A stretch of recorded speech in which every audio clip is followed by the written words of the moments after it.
Substack. Levi.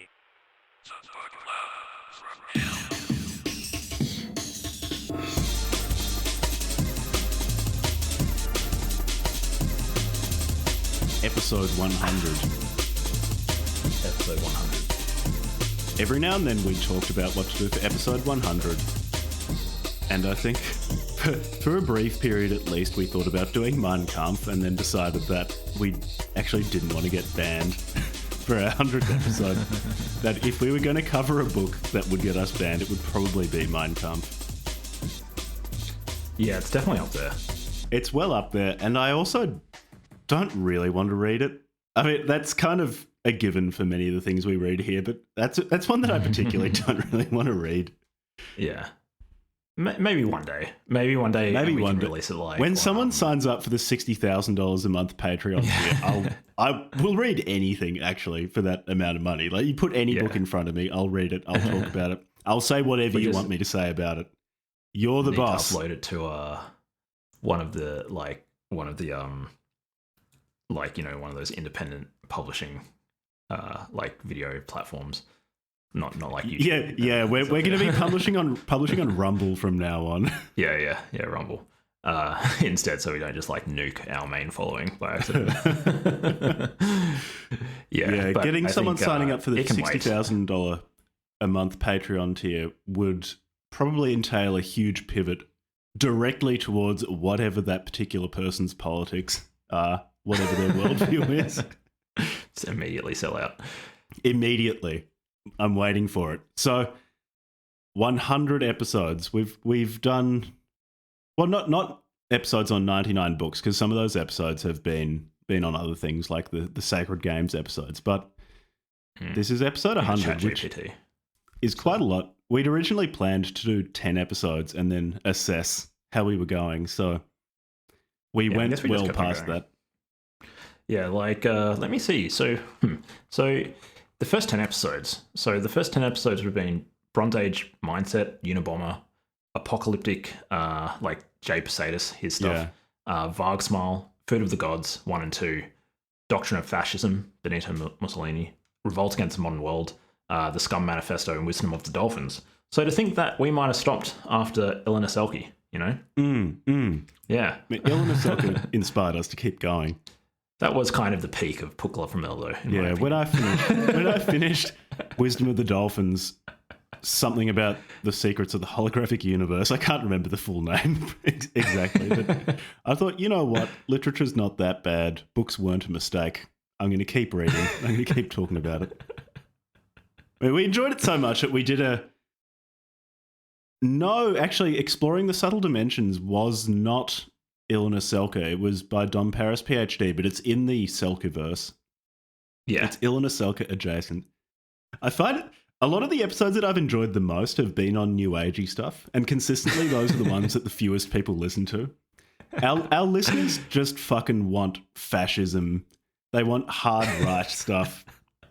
That's consistently what does the best. Yeah. The stuff that I really don't like reading the New Age stuff because it's so samey and it's really boring, but consistently that's what I have the most fun talking about the SE5 and that sort of stuff is just really fun. Yeah. I wish our listeners would put a bit more respect on Don Paris PhD's name. So often we ask, not for every single episode, but often we ask a question to the effect of what's this author's problem situation, and for us we're going to ask the same question. Hey Jack, what's our problem situation? What do you reckon? High effort obscurity.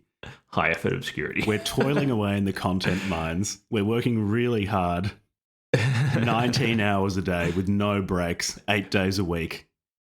Isn't it somewhat self-defeating, though? Because if we become successful, then we won't be obscure. Yeah, in which case, there are only two possible options were we to get more listeners. One is completely sell out. Completely sell out. We will both develop pleasant North American accents We will both, our entire show will be inviting young, attractive women onto the show, calling them sluts, packaging up those into like 60-second sound bites to rage bait on Twitter. So that's option one. And when I say option one, like there's actually deterministically, there's no other option. Like we have to do that. We need to make one of those rage bait modern dating podcasts, or we lean further into obscurity. So, for example, we couldn't podcast anymore in English. We'd need to shed some listeners. We'd need to learn some really weird, fucked up conlang that maybe 4 other people maybe speak or have even seen. We'll need to get really good at that. We'll need to podcast only in that language. We'll need to make one that can't be automatically translated either. Like the only access people could have to our content would be if they actually spoke that language. It needs to be outside of the set of translatable languages of current machine it couldn't be on books because books are a technology that make the transmission of information easier. So we would need to be dealing with some sort of medium that actually made transmitting information harder. Like we go and only like interact with oral cultures and then like transmit their information in like a conlang. Yeah. So those are the two paths forward if we get more listeners. Yeah, fair, nice. Yeah, I've thought about this quite a lot, and I don't see any other way possible. So our original premise of the show was, like episode 1 or 2 is like pose law or something. You know, like this idea of it's difficult to tell on the internet if something's humor or not unless you include like an emoji or whatever. Yeah, I think that's something. I can't remember. Maybe that's what it is. And then I think maybe we changed the name one more time or something. Then we ended up settling on the Book Club from Hell. Yeah, Are We the Crazy Ones? Because we wanted to. Oh yeah, that's right. Yeah. Something. Yeah, that's right. And yeah, I guess the rest is history. Like the Book Club from Hell, I guess just like stuck and seemed to fit. And yeah. Yeah, both of us had explained to people what the podcast was about as like a book club from hell, independently of each other. So we just settled on that. That seemed to more or less sum up what we were doing. And it has drifted over time. So we've got some questions from listeners that we'll get to later in the episode. And this was a question from Hillbilly Viking, also known as Barapam. Big shout out. He's been listening for quite a while. One of the many Swedish people who listen to us with intimidatingly good English. Speak English better than we do. And so his question was basically about how the show started out with us just looking for the most unpleasant books we could find and talking about them, or things we just flat out didn't want to read. And over time has come to include more books that we want to talk about. I bring this question up specifically because we're wanting to talk about how the show has evolved over time, and that's one of the major trends over time of the show. That, in large part because I can't read things I absolutely hate continuously. It's just not sustainable. The podcast would have stopped if we were just seeking out Vagsmile every week or every other week. I would have thrown in the towel a really long time ago. I just can't do that. So, but having said that, still with the books that we like, we tried to find here and there still books that I guess are still a bit more obscure. Yeah. I mean, some of them are very mainstream, like Ayn Rand or whatever. It's like, but I don't know. Whatever. We're still definitely bringing in books that we know we're not going to like every now and then. Like fairly recently, we had the selective breeding episode, which like neither of us liked much. But it's also one. It's so that I don't just completely quit, but also if I'm going to be spending this much time reading things for the podcast, I do want at least some of them to benefit me in some way.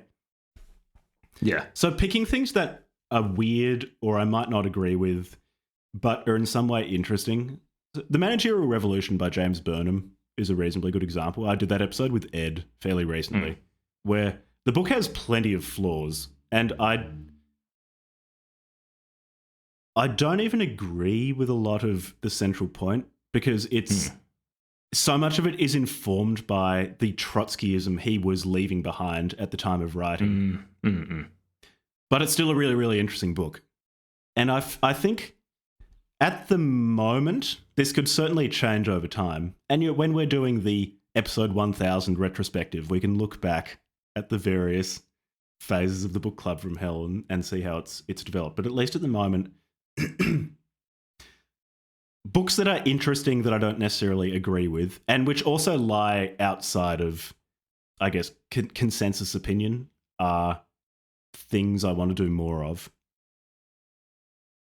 People can rest easy that we'll still definitely throw in books that we know we're going to really hate.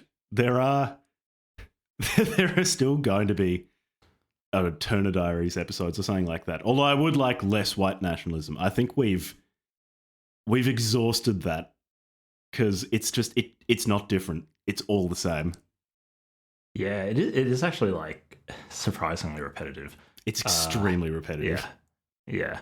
So I guess it'd be good to like a review of the last of the history thus far of the book club from hell. And we sort of touched on some of the early stuff, but I guess we won't make it too long because we've discussed it a little bit here and there over the course. But for, I guess, especially newer listeners who might be interested, maybe we could have a quick chat about like the history, and then that can transition into like how it's evolved, and any, I guess, there's been any standout like milestones or whatever in the show and stuff, and what's been happening in our lives over the last couple of years as we've also been doing the show.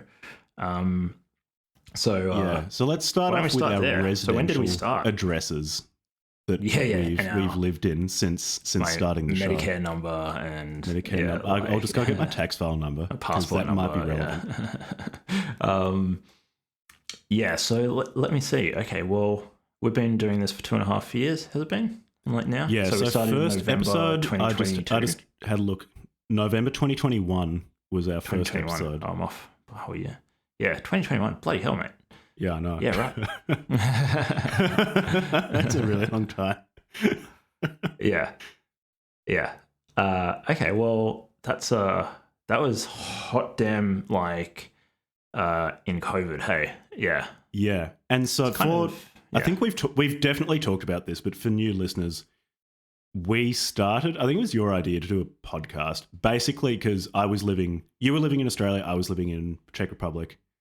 It was lockdowns and we wanted something to do together. And so we decided on a podcast where we talked about bizarre books. And Jack had just started like publishing some short stories and stuff on Substack and that sort of thing, and playing around with, different ways to sort of try getting his name out there, that sort of thing. Yeah, and it turns out the most effective way to do that was to start a podcast where we talk about extremely obscure literature and then shilling my book in the introduction to every episode. Yeah, that episode it's not a very good one, the Bronze Age mindset one. It was, I think, actually the first thing we'd ever recorded together, because we just didn't do any practices or warm-ups or things like that. No, we just jumped into it. Just gave it a crack. Yeah. Probably a terrible episode.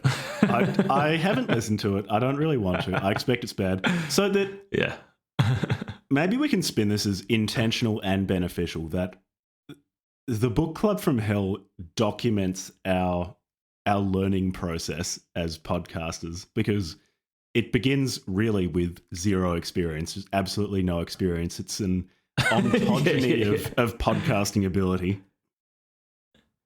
I think the most I've done in terms of video, audio-based content creation, because over the years I've had intermittently had little blog websites or whatever, or post on something like Medium or whatever, because I guess like writing's nice. Although I'm not writing at the moment, but I think the most I'd ever done was like post one video on YouTube or something, like back in like 2018 or something. I haven't done anything like that. So we and it was terrible and it was dumb. And so we went in having absolutely no idea what we were doing. Yeah, so you learn by doing. We were building in public. It's I guess so. completely intentional. Yeah, and I guess for people, like, background information, like, we allude to it every now and then, but like outside of the podcast, We literally don't exist. Jack had just recently transitioned away from his career in medicine, and I was at university at the time studying software, and but we met in our undergrad in a medical, well, pre-med, like a medical science undergrad, and then we studied medicine for a little bit. Then like I dropped out earlier than Jack. I dropped out like in our medical studies. I was like, all right, this ain't for me. I'm gonna go and like do something with like computers or something. And Jack stuck it out. Yeah, you see, my problem was I realized I actually really didn't like medicine and finished the degree and then worked as a doctor the entire time, realizing that I really didn't like it. I clocked it like halfway through MD1 and I was like, I don't know about this. Yeah, I mean, I did too. I just didn't stop doing it. I had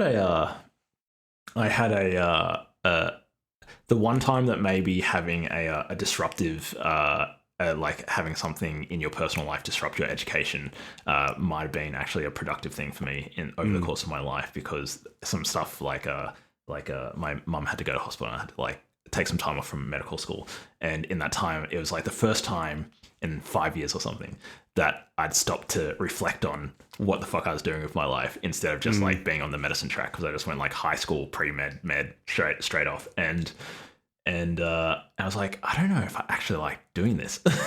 Yeah, look, stopping and reflecting is known to be dangerous, and you should probably avoid it. Yeah, keep yourself busy enough not to actually think about your life. Yeah. And busy is important because there is a real distinction between effort and work. Make sure you're maximizing effort. The amount of work being done is kind of irrelevant. Just keep yourself really totally tired irrelevant all the time. So and never reflect on your position. So I guess we've been friends for like 12. So we met in 2012, right? So it's been 12 years now. And yeah, shit, that's a really long time. Yeah, it's great. And yeah, so I guess we started doing this around like when we were sort of like coming up to like year 10 or something, and it was yeah, I don't know, I think it's a good thing to do. So we were at Ed's wedding like the other year, and great wedding, and his dad said something. I kind of giggled at it when he said it, because it was just when Ed's dad was like giving the speech, and he said, like just giving Ed and his soon to be wife, or his just now wife, some wholesome dad advice, and it was very wholesome, and it was very like loving and all that. And one of the things he said is like, do projects together.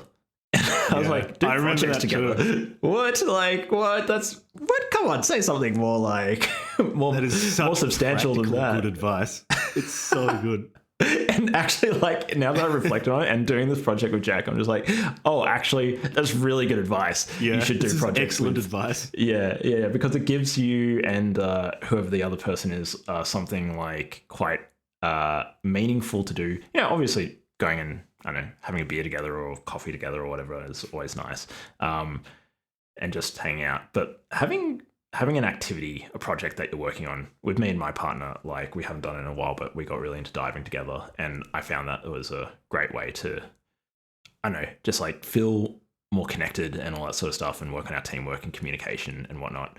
And I think like same thing with this, like, yeah, I think it's great. So I think that was a good decision in terms of our friendship, especially given that you're like overseas. Yeah. And it's so ezy not to communicate as much as you want to. And I'm also just particularly bad at it. So having this has been really good. Jack's terrible. I guess that. So almost everyone listening, I guess, knows a narrow part of me, like the part of me that is present on the podcast. But they likely won't know that yet. Aside from that, my need for human contact is pretty low. And so I can just go for very long periods without talking to anyone, and it doesn't worry me. But the problem is, it means I'm quite bad at keeping friendships fresh when I'm not forced to see someone regularly or there's not something making me do it. Yeah. I mean, it's probably a revelation that someone who is a co-host of an obscure podcast which covers intentionally obscure books is actually really antisocial, but there we go. Who also listens to things The like universe is an endlessly Norwegian black surprising metal place. and write an obscure sci-fi book about a conscious a corporation that became... No, actually, I won't give it away. So. Yeah, no, it's... I enjoy slam death metal, which is probably a giveaway. That Didn't you go through I like also... an acid core phase as well or some shit? Like...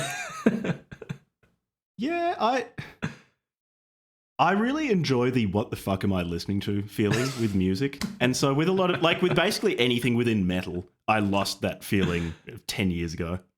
Yeah. So I'm constantly looking for new things that give me that what the fuck am I listening to. Yeah, you've got like the audio Hyperpop file. kind of did it, but I lost that feeling pretty quickly. Yeah. There's a lot of outsider art, like music made by autistic, schizophrenic people who are institutionalized. Now, I'm not saying those terms in the internet sense, but in like actually diagnosed as schizophrenic. Yeah. Actual art brute. Yeah. Yeah. Some of that's really good. Anyway. So that I guess that brings us like our life before starting the podcast together, and I like we were discussing at the time just like doing stuff online, participating in all this online digital stuff, especially like given that I was studying software, and yeah, this obviously Jack wanting to be an author, like exploring ways to build up his following and all that sort of stuff is relevant. And yeah, this seems to have stuck. We're sticking it out. Yeah. So since then, what have been like the major things, do you reckon, Jack, that the listeners might find interesting? 2.5 years. 2.5 years. I think I finished uni finally. We're talking about actual biographical details. I don't know if it's relevant. If it's relevant. I mean, the biggest one will be coming in a few months. I mean, having a kid.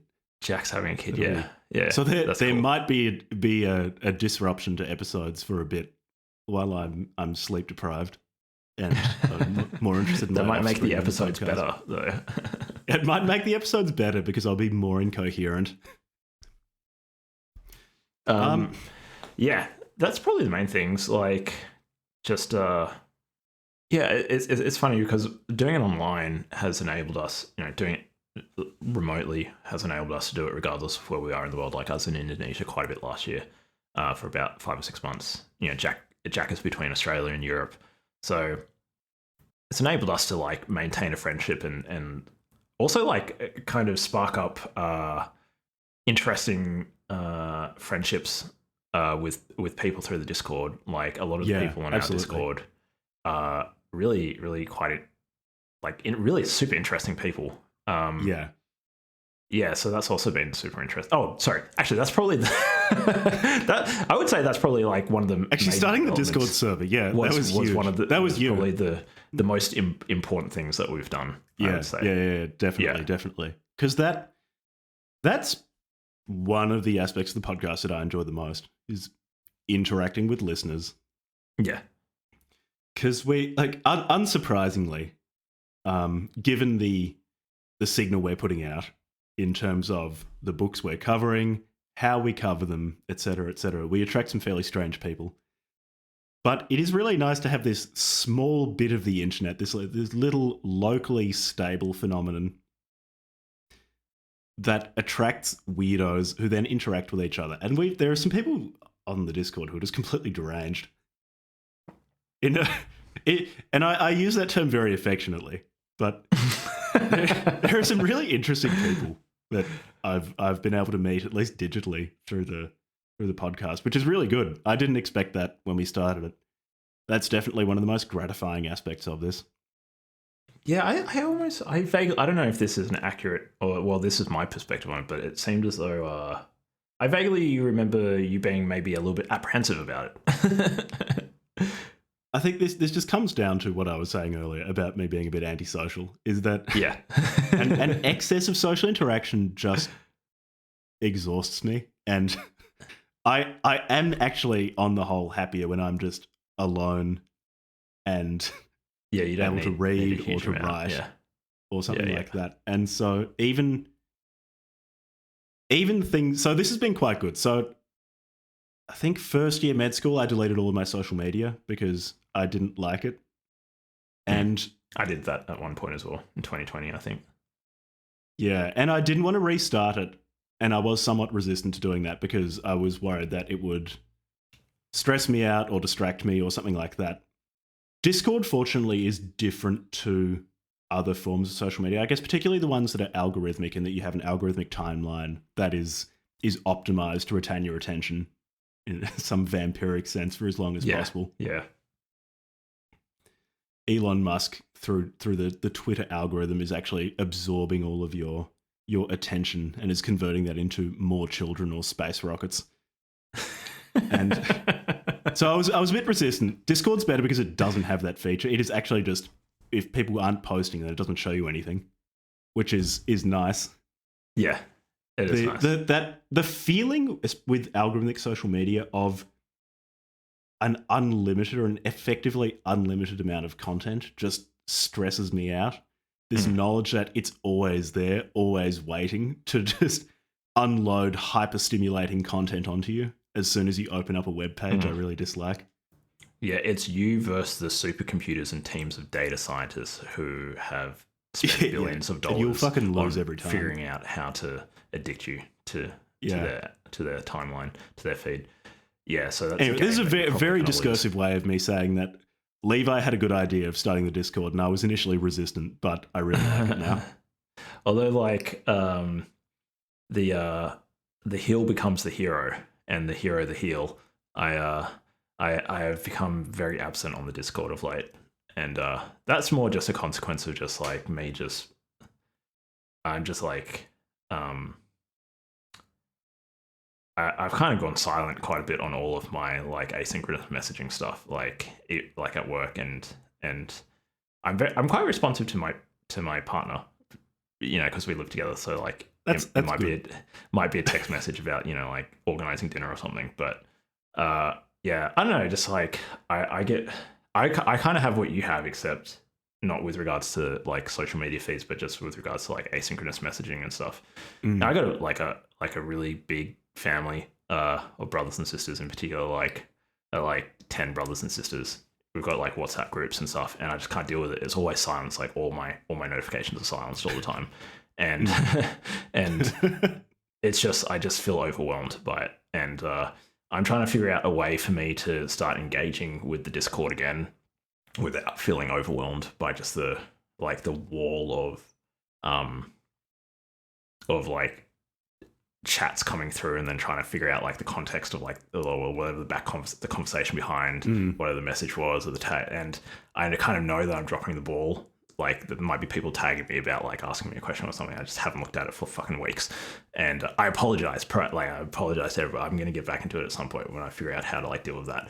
But I think like I have really appreciated it, and when I do look at the Discord, it's we've just got some really funny personalities who are just like, they're really weird, really funny, and also like often really interesting, like and intelligent, and I think that's quite special. And but despite like not necessarily keeping up with the async messaging recently, when I have been coming to the patron chats and like hangouts and stuff, I've been I really enjoy them. Like the people that we get to talk to are just like really cool, and I don't know, I'll figure out how to like improve my audience engagement, but at least Jack's in there, and yeah, I do appreciate. That's the advantage of having two people, in that Levi is stressed out by asynchronous chat, and I'm stressed out by algorithmic news feeds. And so between the two of us, you have one functioning human being who can deal with social media. Although I'm also pretty stressed out by algorithmic news feeds. Yeah, my current technique with Twitter, because I'm making an effort to use Twitter because that's just a place where a lot of people who write are, which kind of makes sense. My current technique is I write tweets into a Word document, copy them when I want to post something, and then paste it, then quickly close it so I don't get sucked into the newsfeed. The problem is it keeps thinking that I'm a bot because my use of Twitter will be like me appearing for 3 seconds, pasting something, then disappearing. Jack is finally diagnosed as a bot. Yeah. Been a long time coming. So I don't know. Like that's probably been the most rewarding part. Hey, of like doing this. Well, one of the most rewarding parts. I'd say the other rewarding part has just been having a project that's allowed us to like maintain a friendship despite distance and stuff. I think that's really good. Yeah, definitely. In terms of what have we got here? Surprises. Yeah. Well, like I said, one of the biggest surprises for me was that the audience interaction is really, really fun and really rewarding. We've attracted a lot of really cool people. One of the big surprises has been just Sweden, the country of Sweden. I don't know what it is in Sweden, but Australia is now finally, well, we have more listeners in Australia than in Sweden, but not by much. The population, because what is the population of Sweden? Because Australia has a population of 26 million. Sweden has 10.49 million as of 2022. I don't understand why Swedes, for whom English is not a native language, they have a much smaller population than Australia, have almost as many listeners as Australians. It's just, it's cool. I just don't understand what's going on with Sweden. Spirit. Yeah. We've somehow made something that resonates very strongly with the Swedish. We should definitely do a meetup in Stockholm sometime. No, in far north Sweden. we just bumfuck nowhere past the Arctic Circle. Make it as difficult as possible for listeners to come meet us. Do the Sami? I'm pretty sure the Sami like they cross like the Swedish and Finnish borders, right? So we could go and maybe do like some like weird First Nations like Sami crossover in like the Arctic Circle somewhere with like some reindeer herders. Yeah, I think that's a really good idea. That'll be our first IRL meetup. Oh no, you met names. You met names in real life. Yeah, I met names. Yeah, in our only meetup. So thus far. What are we? Names is a really lovely young man. About good and bad aspects of the show is something to about. We have talked about the good mostly. Like I think we've covered a lot of the good aspects. Actually, one other good aspect is it has made me better with reading in that I'm much more willing to just stop reading a book that I'm not getting anything out of much earlier, because I used to basically finish everything I started reading. Whereas now that we're doing episodes more infrequently, not weekly, it's not as bad. But when we were doing it weekly, it was most of my reading time was actually spent on things I didn't want to read. And so if I was reading something outside of the podcast and wasn't getting anything out of it, I'd just stop. And I think that was quite a good ability to develop. Yeah. Being much, much more discerning with what I'm willing to continue reading. I there's too much. Definitely got better at that. Discerning. Yeah, for sure. I've probably gotten better at skimming. Like that's definitely something, because it's forced me to learn how to speed read, and not everything in what we read can be speed read. Like some of it needs me to sit down and like properly read it. Except some of what we read is like, okay, I can like speed read it pretty okay. And it's like Hitman by Rex Ferrell. Yeah, you don't need to pay a huge amount of attention to. So I would say one of the other good aspects of it has just been kind of two sides of the same coin. But the first side is getting exposed to things that I probably wouldn't have read had we not done the show. And so I know sometimes I get angry on the show. I'm trying to reduce. I get the feeling that's actually something that people listen for. Is yeah, maybe they want us to get angry at a book. Yeah, like I don't like. It doesn't happen too much, and I was pretty disappointed personally with myself of like how off, like I just kind of flew off the handle at the like selective breeding episode. So I want that to be the last time I really fly off the handle on something. But the other side of the coin would be I think it's important to how do I put this, to do things that make you unique, and whether that's like going on adventures or getting into weird hobbies or whatever. In our case, is doing the show. Like it gives me interesting things to talk about. It gives me like interesting like ideas to play with when I'm thinking about other things in my life. Yeah, I guess you don't really want to be boring, right? Like, I don't want to be boring. Don't want to be like a cookie cutter person, like cut out. It's bad enough that I had to go through like this kind of like post-industrial education system that just like stomped compliance into me when I was like a teenager and stuff, and like having to like figure out how to shake that off. Like, now, doing this is just a way to, just be different. And I think like de-standardize, deformat. I think leaning into embracing doing things that make you different to others, in a positive way, I guess. I think that's important. That's been a good thing for me. Yeah. What about bad aspects? Another good aspect was I have gotten better at being able to read something fairly quickly and retain it and be able to talk about it, because I guess it's a skill, and if you do it enough, you do improve at it. In that, I remember for the Bronze Age mindset episode, I ended up reading that book 3 times in a really brief period because we had to delay the episode recording or something like that, and I think, oh shit, I can't remember it. I've got to read it again.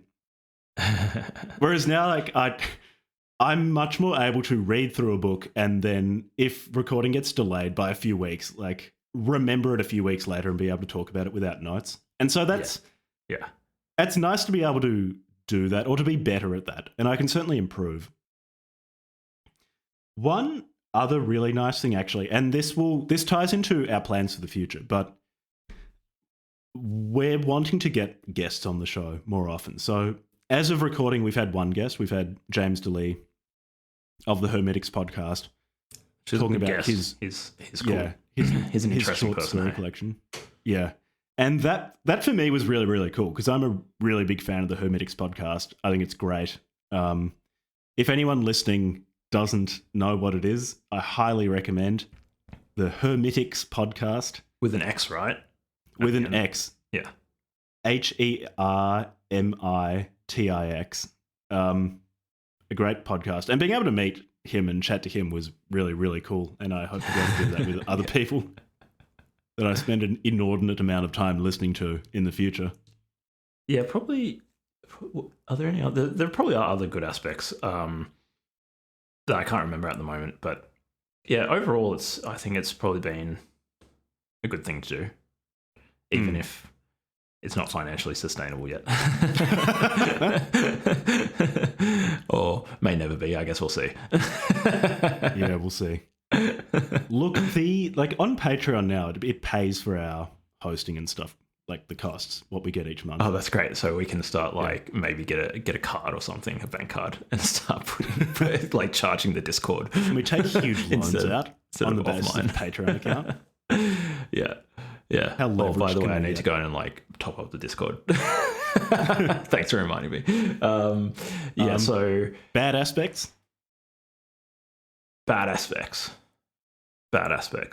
Yeah, I guess like probably earlier this year, just for me, just balancing the weekly episodes with like work and stuff, because I'm still working full time at the moment, and also trying to like do my own side side project as well, in addition to the podcast. Like it just like sort of, I just kind of just like couldn't keep it up. And yeah, that's probably the only thing. Just making sure that I'm doing it at a pace that's sustainable. So we're going back down to one episode every 2 weeks. Maybe if we can like schedule more interviews or something, we could go back up to like 1 a week. But like a book a week was too much for me, at least. That was too much. Yeah. Maybe we ran that in the future we experiment could for get quite back a to while. that, but like not for the foreseeable future. Yeah, we ran that for a while, and yeah, it's too much given the financial remuneration at the moment. Like at 1 book a week is just way too much. Because it means doing other things in your life gets just much more difficult. Yeah. So it's about pacing, I think, with that one.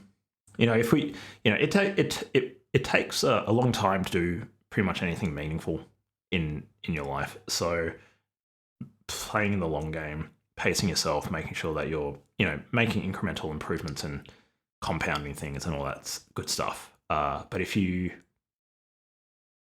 sacrifice the sacrifice the long term for the short term, really like all the gains are in the long term. If you look at like, the area under the curve, and it's, if it's exponential or even if it's a linear, like most of the area under the curve is in the future. So constantly just making sure that you're pacing yourself with things. Yeah. That would be nice. Yeah. If all the gains are in the future. Hopefully. Yeah. I don't know. Probably the other bad aspect is just, I wouldn't say like necessarily reading the white nationalist literature per se is bad. Like on some level, I and for people, the amount of it is bad. Yeah. So for people who aren't, who are just listeners, and have never actually seen the color of my skin, like I'm not white. So like reading white nationalist literature is, I guess, that I had this morbid curiosity to like read about it and find out a bit about it, and now I know about it, and I think at this point, like, I don't see what the benefit would be of reading any more of that stuff. So, like, I know what it's about. So samey. We say this every time we read it, but it's so samey. Yeah, and at this point, it just frustrates me, and so I wish I were more equanimous with that stuff, but I at the moment at this point in my like development, I don't have the capacity to be chill about white nationalist literature. The thing is, though, I don't know if you do need to be more accepting of it, because again, we've read a bunch of white nationalist books, particularly because we'll get things like the Turner Diaries, for example. We just kept getting asked, "Oh, can you do the Turner Diaries? Can you do the Turner Diaries?"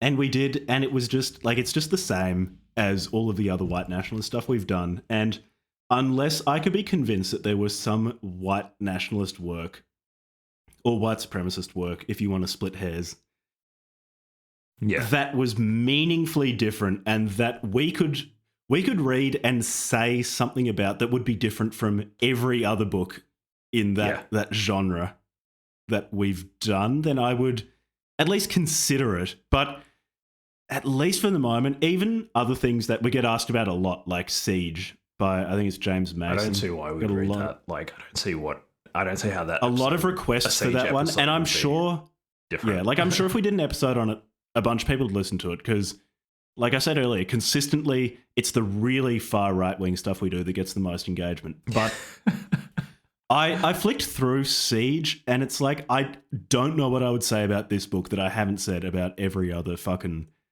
white supremacist screed that we've read for this show. Like, it is so similar. It's just the same. Yeah. So that also, there's an issue there of it just being boring as well. So yeah, episode, so I've run out of patience. it's funny the first one or two times, like poking fun at it and like, oh, these people are like really serious about what they say. Like, these people are crazy. And then they're like, actually, no, I don't want to do this anymore. Yeah. Yeah, that's the only like serious like thing that's sort of like got me down about doing it. But there have been others. So maybe what else? Certain books have been really unpleasant to read. So this was quite a while ago, but we did do an episode on My Twisted World by Elliot Rodger. Yeah, that was unpleasant. And because of what was going on in my life, I read it really quickly. I think I read it in like 2 days. Yeah, because I read it. Yeah, I speed read it. So I spent 2 days basically. Didn't you read it like right before bed as well? Yeah, because I had things on during the day. I was going to be doing some things later on, and so basically I had 2 nights that I had to read My Twisted World, and so I tried to do a speed run of My Twisted World instead of sleeping over 2 nights. And I felt like shit. I felt so bad. It was a really psychologically toxic thing to do. Dreaming and so of there are Elliot Rodgers. Yeah, there are certain books like that. Vague Smile made me feel pretty bad. There are certain books that have just made me feel terrible, and we need to space out. And yeah, I guess that is, in some ways, the value proposition of this podcast, in that we'll read these things people are morbidly curious about and talk about them. And I am still willing to do that. I just need to space it out. Yeah. Like, I agree. I'm still... Yeah. I'm not just a voice on your phone or in headphones. Like, I'm actually a human being, and some of this stuff is really unpleasant and actually does get me down if I don't have time away from it. Yeah, I can't do it. You know, that's why I'm mixing it up with something funny like Ilana Selke or the homoerotic dinosaur guy. Yeah. Chuck Tingle to the rescue. Yeah, that was a good one. You know, like just mixing it up. Not just it's not just non-stop self-flagellation. You know, we'll mix in some funny stuff and whatever. I think we're sort of finding a balance there.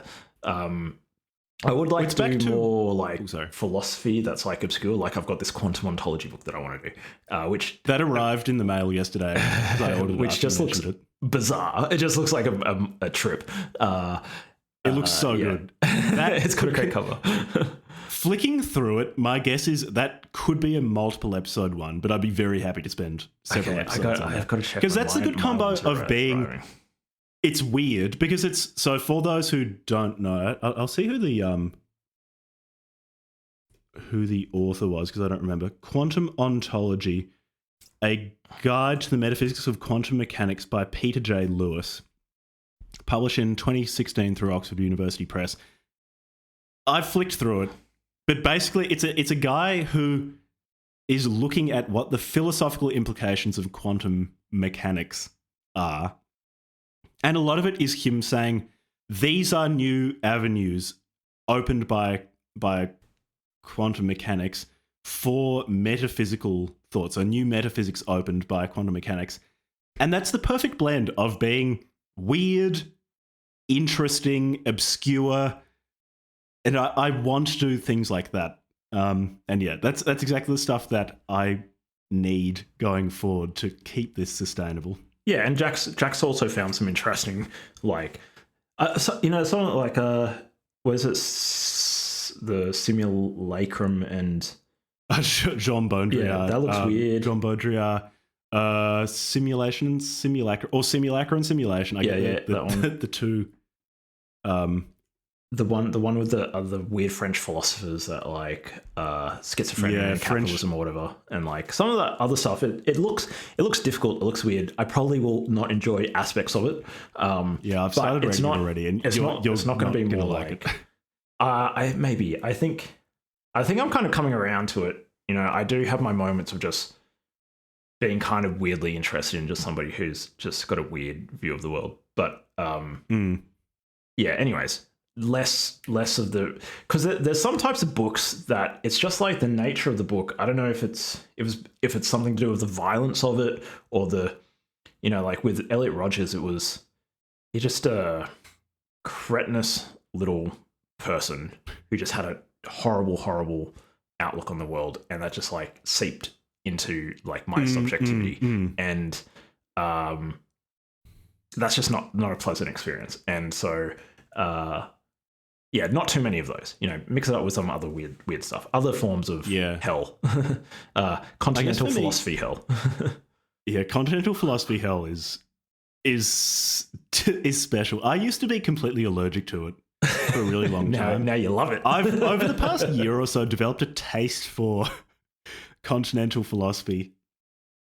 So I don't know much about it because I've spent a really long time studiously avoiding it. But I am now reading about it. I'm reading about Jean Baudrillard talking about Disneyland, talking about why Watergate was not a real scandal, because in hyperreality, scandal cannot exist because you don't have access to the capital R real. All sorts of weird shit.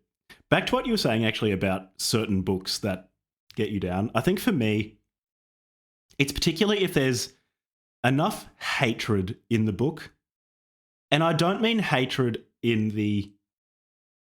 I guess the sense of the term that's thrown about fairly frivolously, where just like if someone doesn't agree with you, it's hateful.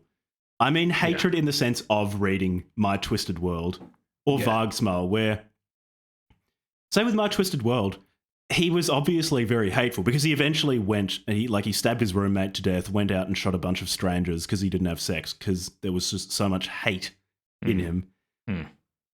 Because of... My Twisted World wasn't a novel, it was more a diary, but the power of novels or diaries or extended pieces of text is that they do allow a level of empathy that's hard to get in other media. You can be very present in someone's subjectivity in those. Yeah. And when the subjectivity is of murderous hatred, like Elliot Rodgers' My Twisted World, that is something I find very difficult to read for extended periods. Like I can read one of them and then let it sit and I'm fine. When we've got a few of them in a row, I find that really hard. And that's actually been a programming lesson we've learned that with these books, we need to have one of them and then we need a few decompression episodes where we talk about the SE5 or Terence McKenna attributing all human development to magic mushrooms or something like that. Yeah. We definitely need to do more psychedelic stuff, actually. We should go back to Terence McKenna. Yeah, well, there's Timothy Leary. We could do the Psychedelic Explorer's Guide. Probably is the one that I'd suggest, or there's one about like literally like mapping. It's called like the Psychedelic Experience. Maybe that's the one. That would be a better one.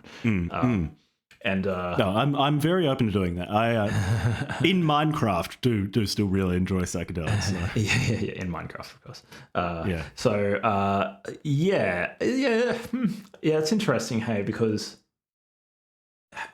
I think in particular hate and spite. I don't know how to put it. They're just such a.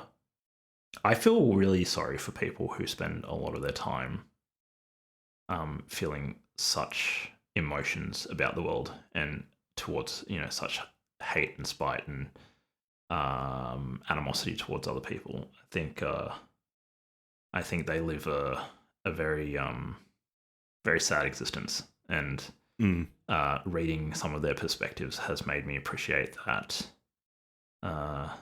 Like obviously, like at the end of the day, like there's been large scale movements, but there's also been like small scale things like what Varg did, where like people are really motivated by those sorts of emotions and the underlying explanatory fabric or ideological fabric of that like sort of like is the that shapes or like gives rise to those emotions. And I guess I'm just really grateful that I don't exist in any of that sort of like ideascape, and I don't like spend my time ruminating on my hatred of the world or a particular type of person or something.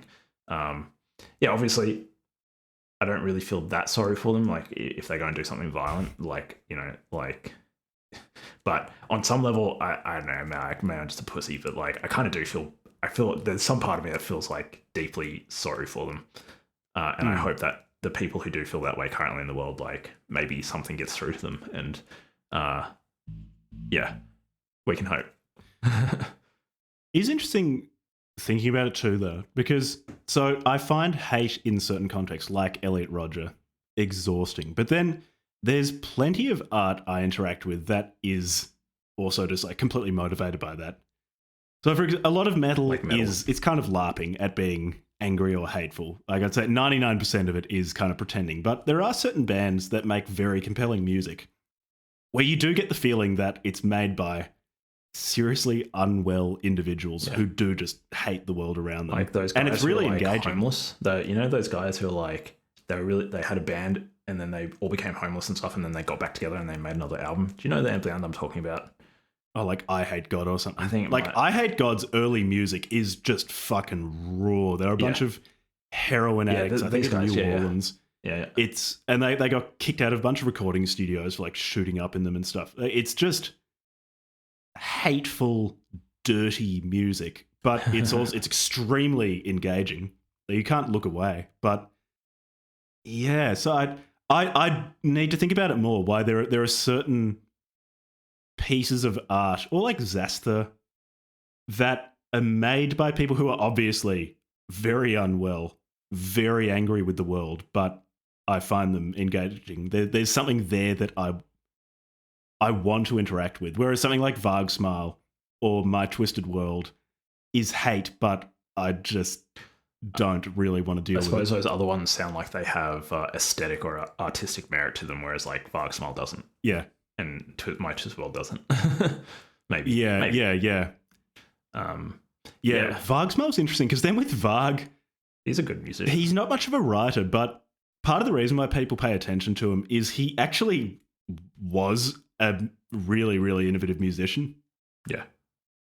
Varg's a kind of more interesting case. But anyway, I'm not sure what in certain expressions of hate makes them more compelling than others.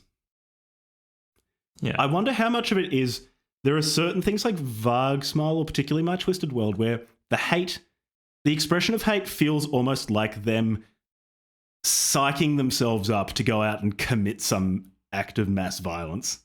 Yeah. Whereas something like I Hate God feels like people who are at rock bottom fucking venting. But it also doesn't feel like they're getting ready to go out and kill someone. Yeah. I don't know. I think we should move on to the next thing. Lessons learned. What would make us stop? No lessons? You don't want to talk about lessons learned, or do you reckon we've done? No lessons learned. Oh yeah, good point. Lessons learned. So there are just like purely technical things about like how to do audio production that I've learned how to do for the podcast. Audio production of two people speaking. I couldn't mix and master music, or I've tried and I'm terrible at it. So there's that. How to speak, how to have a conversation with another person while keeping in the back of your mind that a lot of the point of this conversation is for a third party to listen to you two talking is a skill that we've both developed, which is actually quite an unusual way to have a conversation. That's kind of podcasting in a nutshell. So we have developed that skill. That is a lesson learned. Yeah, well, Jack and I already had like a natural like ability to do that since like the government's bird spies are always listening to our conversations, anyways. So all those pigeons sitting on the roof, sent by ASIO and the possums. Yeah, no, I don't know. Like lessons learned. I think just putting stuff out into the world, and that's been a big thing. Is like the importance of putting things out, even if you don't necessarily feel like you're ready to or whatever. Yeah, actually, that's been a very, very important lesson to learn. Yeah, and creating something, as Jack's said on a number of episodes before, like not requiring, not asking for permission.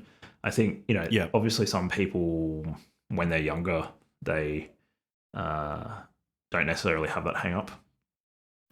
But I guess I suppose maybe because of just like our educational background, perhaps, or maybe some other reason, like I'd say that like we probably had that hang up a bit more. So for you, like writing your book, and for me, like doing the podcast, and eventually when I like do release something of my own outside of the podcast, yeah, that's been good. So I guess, you know, if it's of any use to anybody out there, like if you're thinking about like putting something out there in the world, blog post, YouTube channel, software, whatever it might be, like just put it out there. You know, send it to your friends, send it to some people.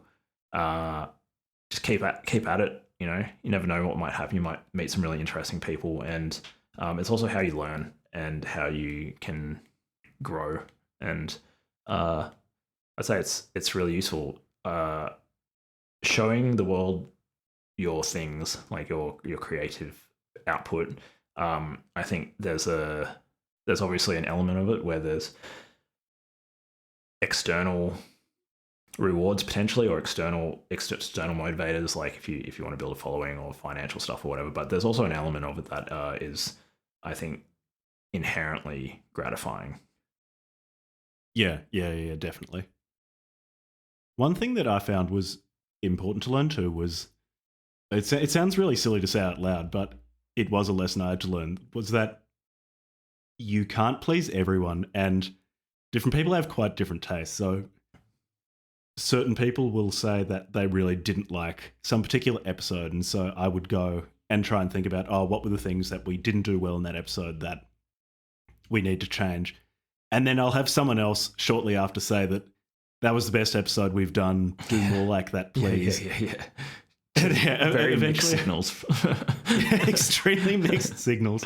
Eventually I learned that probably you should try to make the sort of the thing, you know, in this case podcasting, but for whatever creative endeavor you're undertaking, make a thing that you would want to interact with. Yeah. And have that probably be the main thing you're optimizing for. Yeah, it's that doesn't mean be lazy about it. Like actually take it seriously. What would I want to interact with? And that presumably entails a level of quality as well. Unless you're just completely indiscriminate in what you choose to consume. Yeah. I think building on that, especially with something like a podcast or writing, there's kind of a bit of a balance between writing or, you know, having the content, like creating content that you think other people will find engaging, but also what you want to create and what you think is worthwhile creating. And, you know, finding that balance between the two, I think everybody's got to figure it out for themselves. Like some of my brothers and sisters are really like creative people, and they're artists and designers and stuff. And a big part of some of what they've had to try to figure out is in their practice or whatever is essentially like not just being so obscure and just completely doing your own thing, and then not being able to like, it's just completely irrelevant to other people and not appealing to other people. But then on the other hand, if you just make something that you think is just has kind of no authenticity or like integrity, it doesn't necessarily like infuse your particular perspective or way of doing things, then that's also probably a bad end of things. Unless, I don't know, maybe there's people who like doing that, but you know, somewhere in the middle, wherever you land. I think for us, the main thing has been for me is just like feeling as though I can essentially just be myself wherever I'm at in my life and in my intellectual development, like for that given episode. Not try to like be a something in my head that I've made up about like how I should present myself on the podcast. Just like have the conversation with you, be present, and yeah, keep in mind that there's a listener, but really just be me, not like try to be somebody else, you know, like yeah. In terms of, I don't think of other lessons. I'm hoping this is a lesson that we will learn, that just sticking at something will eventually see success. Yeah, we definitely have more engagement than I ever anticipated. But I wouldn't mind if it made a bit more money, just given the amount of time we put into it. Yeah, it's and I think that we live in a very short-term oriented culture, and I know I can like definitely struggle with this myself. People that you see oftentimes who have done really amazing, worthwhile things, it's taken them a really long time. There's maybe a couple of exceptions to that idea, but like, even somebody like, say, Mark Zuckerberg, when he was 19, he created like Facebook. It's like, yeah, but he was programming for like 10 years before that, and he'd, when he was when he was younger, he had already done like 2 businesses or something, and he'd been freelancing programming or some crap like that. Like, there's actually a lot of background knowledge and ramp up to that, and then obviously, it's been another like 15 years since then, or 20 years now since then, and pick any artist or whatever, like, it's very rare that somebody just has straight off the bat when they're really young with like almost no ramp up period that they just like have success or whatever. So I think just sticking to things, it takes time. And David Deutsch made an interesting point when he was talking about what he calls the fun criterion, which I suppose you can think of the fun criterion as like as a method of criticism or a form of criticism. So the fact that if you're doing something and you're not finding it fun, that's an indication that there's something about that you shouldn't be doing. You should try not to do that thing. Obviously, like, like filing your taxes, you just gotta bloody do it. But like, like, don't force yourself to pursue some career that you're not finding fun, because there's something meaningful about like doing things that are fun, and not fun in just like the hedonistic sort of sense, but fun in terms of like engaging and in terms of flow, and you're solving problems that you find interesting. There's some sort of alignment between explicit and inexplicit ideas, and your emotions and your actual explicit cognitive processes that is indicating to you that whatever it is, that the problem that you're engaged in solving is like worthwhile, and you should just keep on doing that. And the reason why he sort of proposed that idea is that you can imagine that, like, say you have 2 scientists, one who doesn't follow the fun and is just trying to do something to try and, say, win a Nobel Prize. So they're just trying to like work on projects that they think, okay, I think this is going to like win the Nobel Prize if I figure this problem out, but I really hate it, but I'm just going to do it for the outcome. And the other person who doesn't care about winning Nobel Prizes is just like researching what they want and is just engaged in it because they're fun. It's interesting. They find it fun and it's interesting. Like, in either case, let's say that scientist A and scientist B both die without winning the Nobel Prize. Well, scientist B, who was having fun the entire time, lived a good life. and had a fulfilling life, whereas scientist A basically like destroyed their life for some outcome that they never achieved. And then also in the case that you win the Nobel Prize, was it really worth, like, if it takes you 20 years to win the Nobel Prize and the entire time you're suffering, was it really worth it? Like, so I mean, I guess when we win the Nobel Prize in Literature for the Book Club from Hell, we can answer that question. Yeah, so yeah, I think just making sure, keeping it fun, making sure that we're engaged in it and like find it to some degree like inherently fulfilling and meaningful. It mitigates the risk that even if we get to the 5-year mark, it hasn't hit the like growth goals and stuff that we might set, and we decide to haven't unseated Joe Rogan. Yeah. We can still, if we do decide to stop doing it, that it wasn't a waste of time. Yeah, I guess that brings us around to the question: what would make us stop? Yeah, and for me, it would be if it stops being fun in a sustained way. So there are certain things like editing episodes and doing the admin for uploading. Like it's not a huge amount of work, but it's every other week. Before it was every week. It's just kind of monkey work that if I could pay someone to do it, or if we made more money from the podcast, I absolutely would. So I don't mean it's not fun in the sense of there are certain things in it that just aren't that engaging. But if the entire project stopped being engaging or fulfilling for a sustained period, I'd probably stop. But yeah, that isn't the case. Like it's particularly interacting with listeners I consistently find really, really fun. Yeah. And that's good. And as long as that keeps happening, I'd happily keep doing it. Yeah. I suppose it's also, like if sometimes I don't enjoy reading the book, but even reading books I hate, I really enjoy talking about them with you. Yeah. Likewise.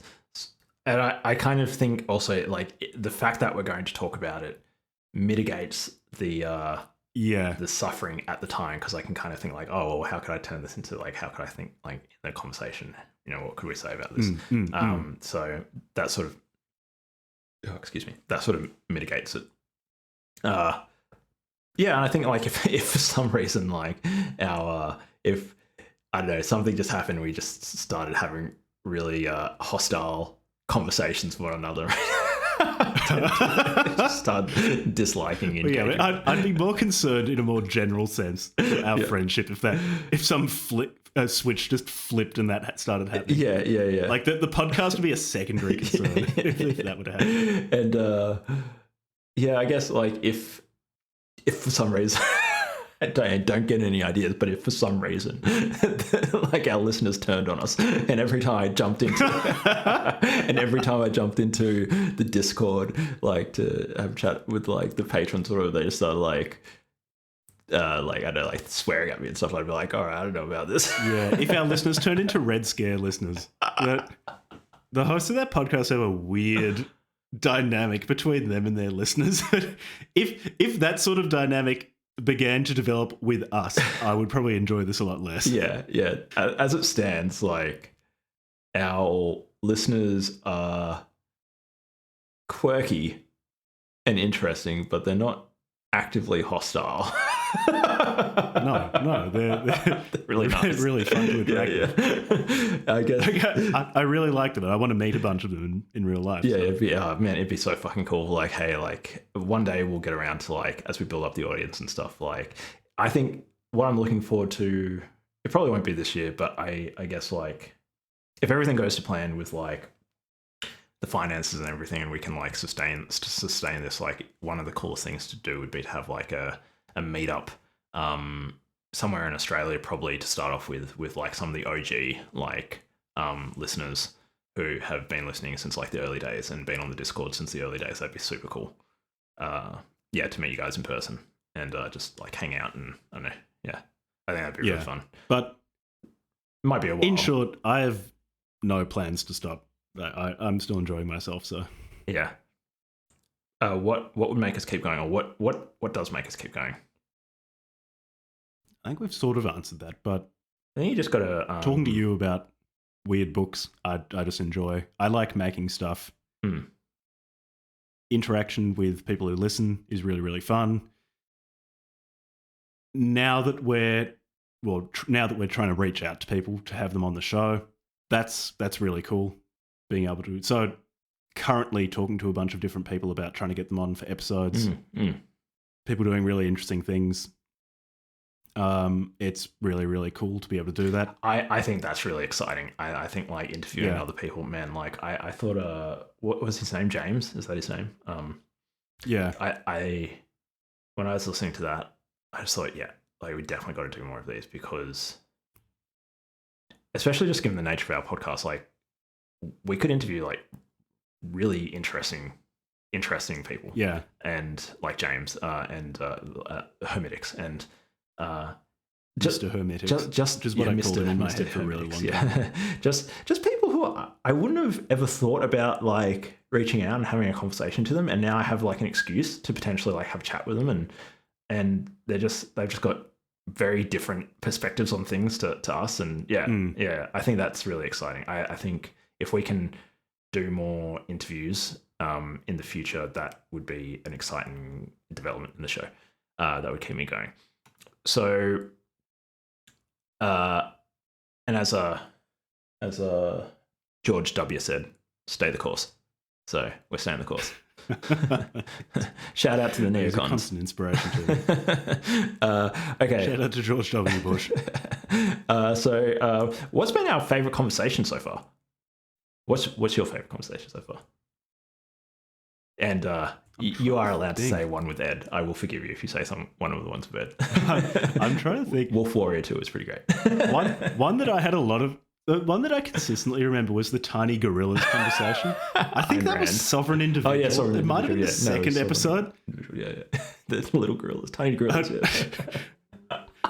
That just went really, really off course. Just completely stupid conversation. Yeah. Most of the ones that I really enjoy are where we've gone way off topic and we're talking about like ontologically significant tiny gorillas acting as cellular automata, composing reality. I quite enjoyed the Magical School Bus chat that we had recently about Hitman. That was. It's been a while since we've had a goofy sort of like. Yeah. Chat, we've nice. been too serious, more recently. restrained, more professional. Yeah, and haven't gone completely off topic. But yeah, we should do more. I wonder what it must be like if you were like a listener who started listening like a few months ago and all you've really heard are just like us being serious, and then that episode we're just being spastics. Like, it's just like what's happened to these guys? Are they high or something? It's us actually being more like what we are in day-to-day life. Yeah. So my favorite episode so far, our conversation so far, if I had to just like choose one. The SE5 episode actually, where we I think it was he wrote down some equation, the modified Maxwell equation or something like that. Yeah. Where he took some equation of Maxwell's and just changed it and said, no, well, it's better now.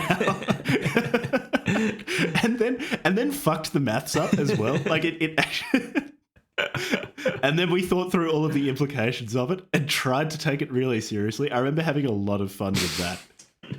Yeah, we need to return to New Age, actually. We do need to do some New Age stuff again. Yeah. It's been too long. Probably the one for me that stands out is, in particular, probably Modern Man in Search of Soul.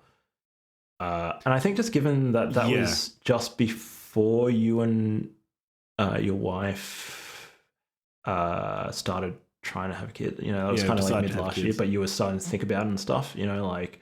Yep. And you had just when did you publish Tower? So like you were coming up to publishing Tower, right? So it was on the cusp of that. It was so around I then. feel like it was a well-timed conversation, and I was in Indonesia, sort of thinking about all this like career stuff and where do I want to go, like post uni and whatnot.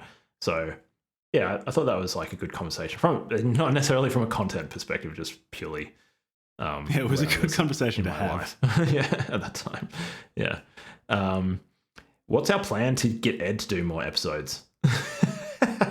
So, can we blackmail him? Ed would like to do more episodes. He's got a very young child at the moment, and that's a terrible excuse. Doesn't have time. That's a terrible excuse. So he has his priorities all mixed up, unfortunately, and needs to be convinced that his firstborn child is less important than talking about dumb books with us two on the podcast. So I'm going to skip a few questions, and we've got some other questions down here, but I've got which book has had the most profound personal impact on you that we've read? Let me flick through. I kind of know which one it is for me. So it's kind of not a single book. It's sort of probably two books. It's Miyamoto Musashi, and the Book of Five Rings, and there was kind of all the ones about mastery, I guess. So like there was a little bit of that sort of kind of mastery adjacent in Modern Man in Search of the Soul. I can't remember. Was it maybe Sun and Steel or something, like just these books that kind of like made me think, okay, like the unity of like training and physical development and mastery of a skill or a craft, this sort of confluence of ideas I find really beautiful. And I think like in the Japanese literature and maybe in Japanese culture, that's a really refined idea. And I think it's just really beautiful. And you know, in addition to having meaningful relationships and stuff, kind of looking at your body and looking at your mind, kind of like the Platonic Academy or whatever, as like not separate things, that you can master a skill, develop your mind, and develop your body and so forth. I think that's a good thing to do. Not for any external purposes, but for yourself. Yeah. And I think that's been something that's like affected me in my personal life. Yeah, I'm very similar. So flicking through the episode list, Sun and Steel is probably the biggest one. So like you said, this idea of creating art through the body, or that there is this fundamental link between cultivating the body and the quality of the ideas you have. Also, the Mishima's ideas of creating individual versus de-individuated art I found really interesting. That if art becomes too individual, it ceases to really be particularly meaningful for anyone outside of you. And how he felt that he could de-individuate his art by basically bodybuilding, by so exercising good. A ton and using. He seemed to think this de-individuating process of approaching the perfect body through exercise would then translate into a de-individuated art. I find really cool. Maybe it is because it just agrees with how I like to live anyway. Why it resonates, but I found that examination really, really meaningful. Yeah. Yeah. I really like it. I think if you can find a physical activity where you can challenge yourself and contemplate these ideas, I'm currently giving Olympic lifting a try, just because it's too bloody cold down here in Tasmania for me to be bothered going out swimming and diving and stuff. But when the summer comes back around, I'll get back into diving. But Olympic lifting is kind of one of those things. Like, I think that you can spend a lot of time mastering, and it also puts you in touch with your Olympic or like strongman probably has the same thing, where you're thinking about the technique, and it's forcing you to be present with the movement so that you don't so you can lift it, but also so you don't injure yourself. And yeah, there's lots of interesting things. I also think this extends out into things like music. Like if you like musical instruments, like you can apply the same sort of thing. Whatever this is, what would you call it? I guess Mishima called it. Musashi called it the way. So whatever it is for you to explore the way, whether it's music or a craft or engineering or mathematics or writing or whatever, and a physical thing as well, so that you're sort of engaging your body and mind. I think that's a really good way to spend your time outside of relationships. If you could only recommend one book from all of our 99 episodes now to a new listener, only one, which one would it be? So there's this one called Tower by Jack BC. Yeah. The link to which, the purchasing link to which will be in the show notes. Outside of books that I have a strong financial interest in selling well. So I've mentioned Sun and Steel. That's a fantastic one. Crash by J.G. Ballard is fantastic. That got me onto J.G. Ballard in general, and I think he was an absolutely fantastic author. Let me flick through. From a there's probably a slightly philosophical perspective and a more slightly practical perspective. From a just like kind of nice writing and as all the stuff that I was just talking about, just then, probably Mishima, notwithstanding his Japanese nationalism. Putting that aside, just like think about that. You need a bit of pizzazz. pizzazz. Whatever. But the other book, on a more practical note, whether or not you like the authors or agree or disagree with some of their analysis, but just very practically living in the 21st century with like the information age and the digital revolution, like you really probably should read The Sovereign Individual, because it's actually really, really quite a prescient book, and there's lots of stuff in there that I think has come to pass and seems to be coming more to pass.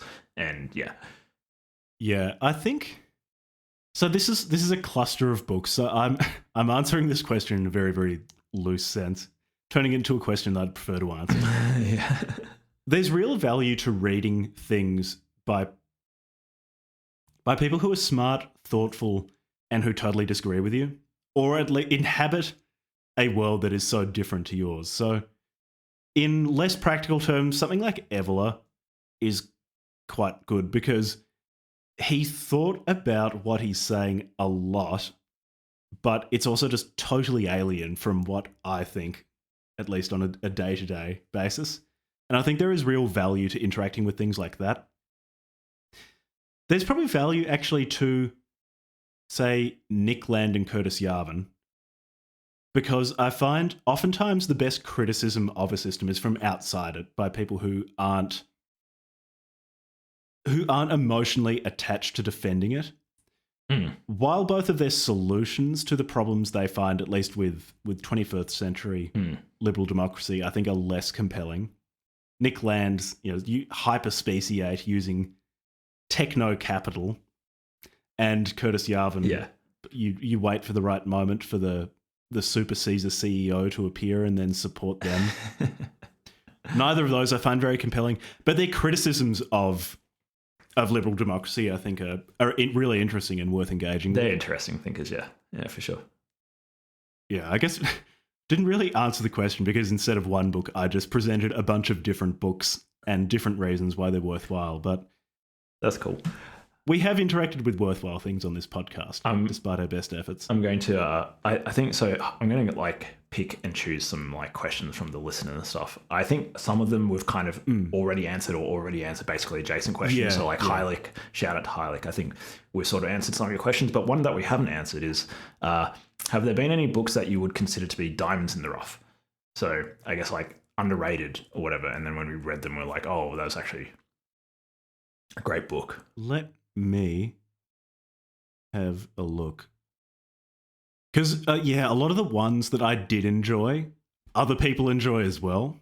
I would say, despite not being a sort of communist-y sort of Marxist type myself, the one about capitalist realism was probably the one that surprised me. Mark Fisher. Yeah, Mark Fisher. Yeah, that's a really good one. I thought that was a really excellent book. And just interesting thinking, disagree with his solution to some of the problems that he's highlighted.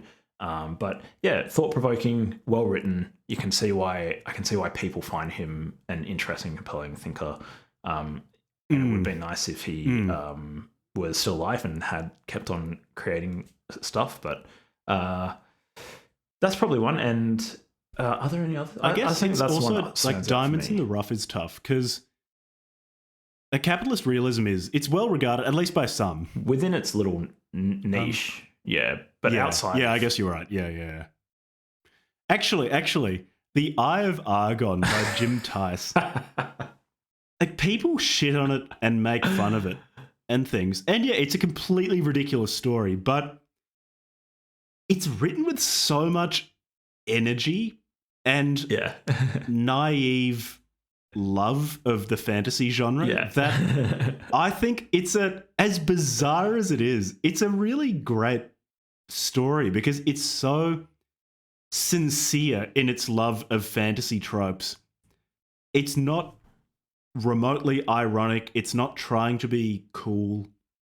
It's not trying to show you, the reader, how incredibly smart or subversive or ironic it is. It's just a story by someone who loves fantasy about a big fucking barbarian cracking heads. It's just a great story. It's just really fun. Yeah. I think it's underrated, The Eye of Argon. Yeah, that's the one I'll choose. Eye of Argon is a diamond in the rough. Capitalist realism, Eye of Argon. If you had to start again, would we do anything differently? Would you do anything differently, Jack? Yeah, absolutely. Like, there are just technical things, like my workflow for I guess for getting episodes ready. Yeah, I'd totally change. I think engaging with social media much earlier would have been a much smarter thing to do. Interacting Even with still, other people who are like getting better at that is still a big thing that we but using the Twitter account more. Interacting with other people who are podcasting or publishing. That's definitely something. Much earlier. Yeah. So we've only just started doing that. Reaching out to other podcasters. Should have done that much earlier. Yeah, should have done that at least 18 months ago. So I guess we could do that going forward. Whatever, we'll figure it out. Yeah, these are all things that we still need to do. I guess but I would have started doing it much earlier. Find it difficult to me. Like trying to finish off uni, get like work full time and stuff, and hard to doing side projects is difficult, and I don't know. I guess it'll just take as much time as it takes, and just being patient with it. So probably wouldn't do anything really that much different. Big shout out to Heinrich for those questions. Hageston questions. What are the reasons for not covering some books? I think is a good question because we sort of answered his first question. Yeah, I can read out the whole thing. So why are the reasons for not covering some books? The recommended channel, as an aside, the recommendation channel on the Discord server is full of things that won't be covered, and I'm wondering what the reason is for choosing not to cover some media. There are a few things. So some of the books recommended. So okay, for context for people who are not on the Discord server, we have a channel or a part of the server where people recommend books. And we won't cover most of them. A big part of it is just time. So if a book is 800 pages or is only in Swedish or something like that, then we're just much less likely to cover it. Some of them, like we've talked about earlier, like Siege by James Mason, if it's white supremacist stuff that is not meaningfully different from other white supremacist stuff we've done, it's not happening. Yeah. I can't be bothered. Yeah. I think time's the main one because most things recommended on the recommendations channel, I think would work as episodes and would be interesting. A lot of it is just time. So every now and then, so I'm reminded of Cryo, shout out to Cryo on the Discord server, recommended A Pickle for the Knowing Ones by I take back my answer. I take back my answer from before. No, fuck capitalist realism. I'm going to go a pickle for the knowing ones. Oh my God, I completely forgot that we did that. And that was that was one of the ones where someone recommended something that was so perfect, so short, that we basically just dropped our plans for the next episode and said, no, we're doing this. That was absolutely fantastic. This is perfect. Yeah. Absolutely fantastic. I'll do two. So like capitalist realism and A Pickle for the Knowing Ones. Sorry, continue with this one. Pickle for the Knowing Ones. Yeah, the bigger a time commitment a book is, the harder it becomes. Not necessarily the less likely we are to cover it. It's just that's a consideration because we have other stuff in our lives than just plowing through a huge text on something which might be interesting, but which also is high effort because the podcast is already very high effort. Hypothetically, now that we're doing episodes every 2 weeks rather than every 1 week, we're much more likely to cover longer works or more difficult works, which is good. And I think a change for the better. Hypothetically, like if we were able to make it financially sustainable, and I could and Jack could justify spending like more time on it, and Jack also in particular could spend, like, if we could offload the editing work and stuff from Jack to like outsource it. You know, if that day ever comes, then yeah, like maybe we have more time to be able to do more books or to do longer books and stuff, and that would be cool. And yeah, that might be the main constraint. Yeah. Yeah. It is. It's also, there's an asymmetry in that it's easier for people to recommend books than for us to read them, think about them, talk about them, edit an episode and upload. So it's also like we're inevitably not going to cover most of the recommendations because we just can't. What else is Hagerstown? Actually, I'll cover Hagerstown's first question. I also apologize for mispronouncing your name because I don't know how to pronounce the A with umlauts on it in Swedish, but I quote, "One obvious question is what book was the most frustrating book to read? A book being challenging is one thing, but what made you the most angry?" A lot of people have asked some variant of this question. Yeah, the anger. I have found over the course of doing this podcast, there are certain things that just reliably set me off. And one is really stupid pseudoscience. Yeah. That is, it's presented in this particular strident way that dismisses everyone who disagrees with the author as being in some way malicious or very, very stupid. The brain-eating one. That reliably sets me off. The brain-eating one. The beginning was the end by Oscar Kissmeyer. I hated that book so much. And it wasn't even... I was about to say it wasn't even that objectionable. Like, it it actually was. There was plenty of stuff in there. But yeah, I found that book so hard to read because it was almost perfectly written to just irritate me in basically every way. I'm pretty sure you chose it knowing that I'd hate it. Nailed it. There were other things. So one of the episodes that I'm really not happy with how I was on it was our episode on The Fourth Political Theory by Alexander Dugin. In large part, I think it was because the specific time at which we did it. So we've had several groups of Ukrainian refugees living with us. And at the time of reading and recording, like we had people who... we had refugees living with us, and I found that book hard to read, hard to talk about. In large part because of that, and I was unable to step away from that sufficiently to, I think, give the book a fair hearing. Also, for that reason, I think it was a really bad episode. I just don't think I did a good job on it. But that book made me really angry. Yeah. I think the thing is, like, if we do what we're doing, which is like reading and engaging with the book, like intellectually, you know, if it's that sort of book, obviously if it's just a dumb book, whatever. But if it's an actual philosophical book, we're trying to engage with the ideas. But I guess one of the decisions we made early on was to try to, as I mentioned earlier, be ourselves and be authentic in like our reactions and the stuff. You know, like I almost I you know, recently, for example, the episode with the selective breeding, I was like, can we take that down? Like, I don't want to publish it. And we published it. I was like, I think I want to take it down, man. Like, I hated it so much. And I was really not happy with like how angry I got and stuff in it. And the reason why I ended up not taking it down or, you know, like going through publishing is because I think to do otherwise would essentially like violate like the contract that I've made with myself and with Jack and kind of implicitly like our audience that I'm going to be honest about my reaction to these things. And sometimes, if it hits close to home, like if it's, you know, like as a mixed race Aboriginal Australian person, when somebody talks about like, you know, like eugenics and you know, racial like caste systems and stuff, like it hits close to home. You know, like I have family members who suffered under those sort of apartheid regimes, and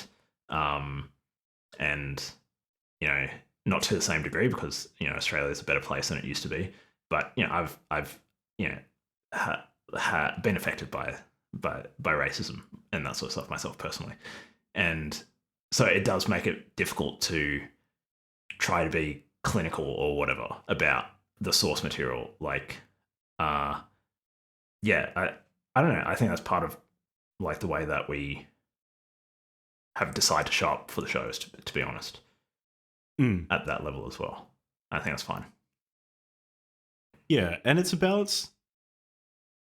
It's a balance that I think we're constantly trying to strike, of being able to give ideas a fair hearing and to convey them, because I do think certain people listen to the podcast to actually learn what is in these books, but also to be honest about them.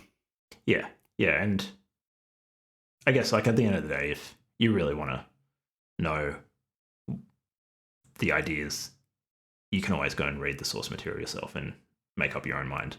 Yeah, I'm a little bit less sympathetic when people say, oh, because people tend to be quite nice, but every now and then you do get people complaining that we didn't do a good job on some book that they feel strongly about, or we didn't say that two internet men didn't say things about a book nice things about a book that they like. Yeah.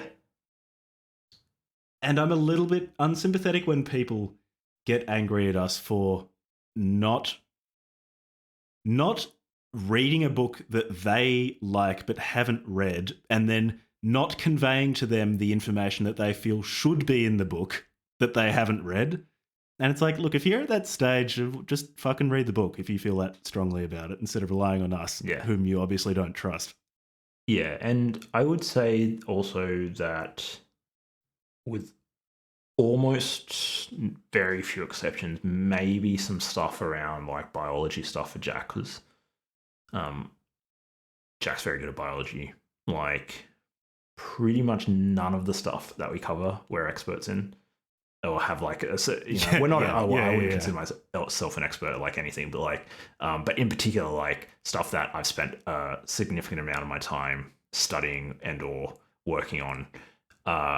So basically anything outside of like I don't know, like a small amount of even with software, like I still consider I'm so aware of like my deficiencies as a software developer, and like I'm so aware of like how you've blown past that Dunning-Kruger point of thinking you know things and realizing how little junior I am. But say that's probably the thing I know the most about that, and probably some stuff around like neuroscience, like maybe that stuff is like the only stuff. Well, no, you bring up biology. It's like that's where I am with biology and medicine. I know how much I don't know. I know how extensive the field is beyond what you're actually I'm aware of. So I don't consider myself an expert. I think it takes minimum 10 years, probably more like 20 years to become an expert in something.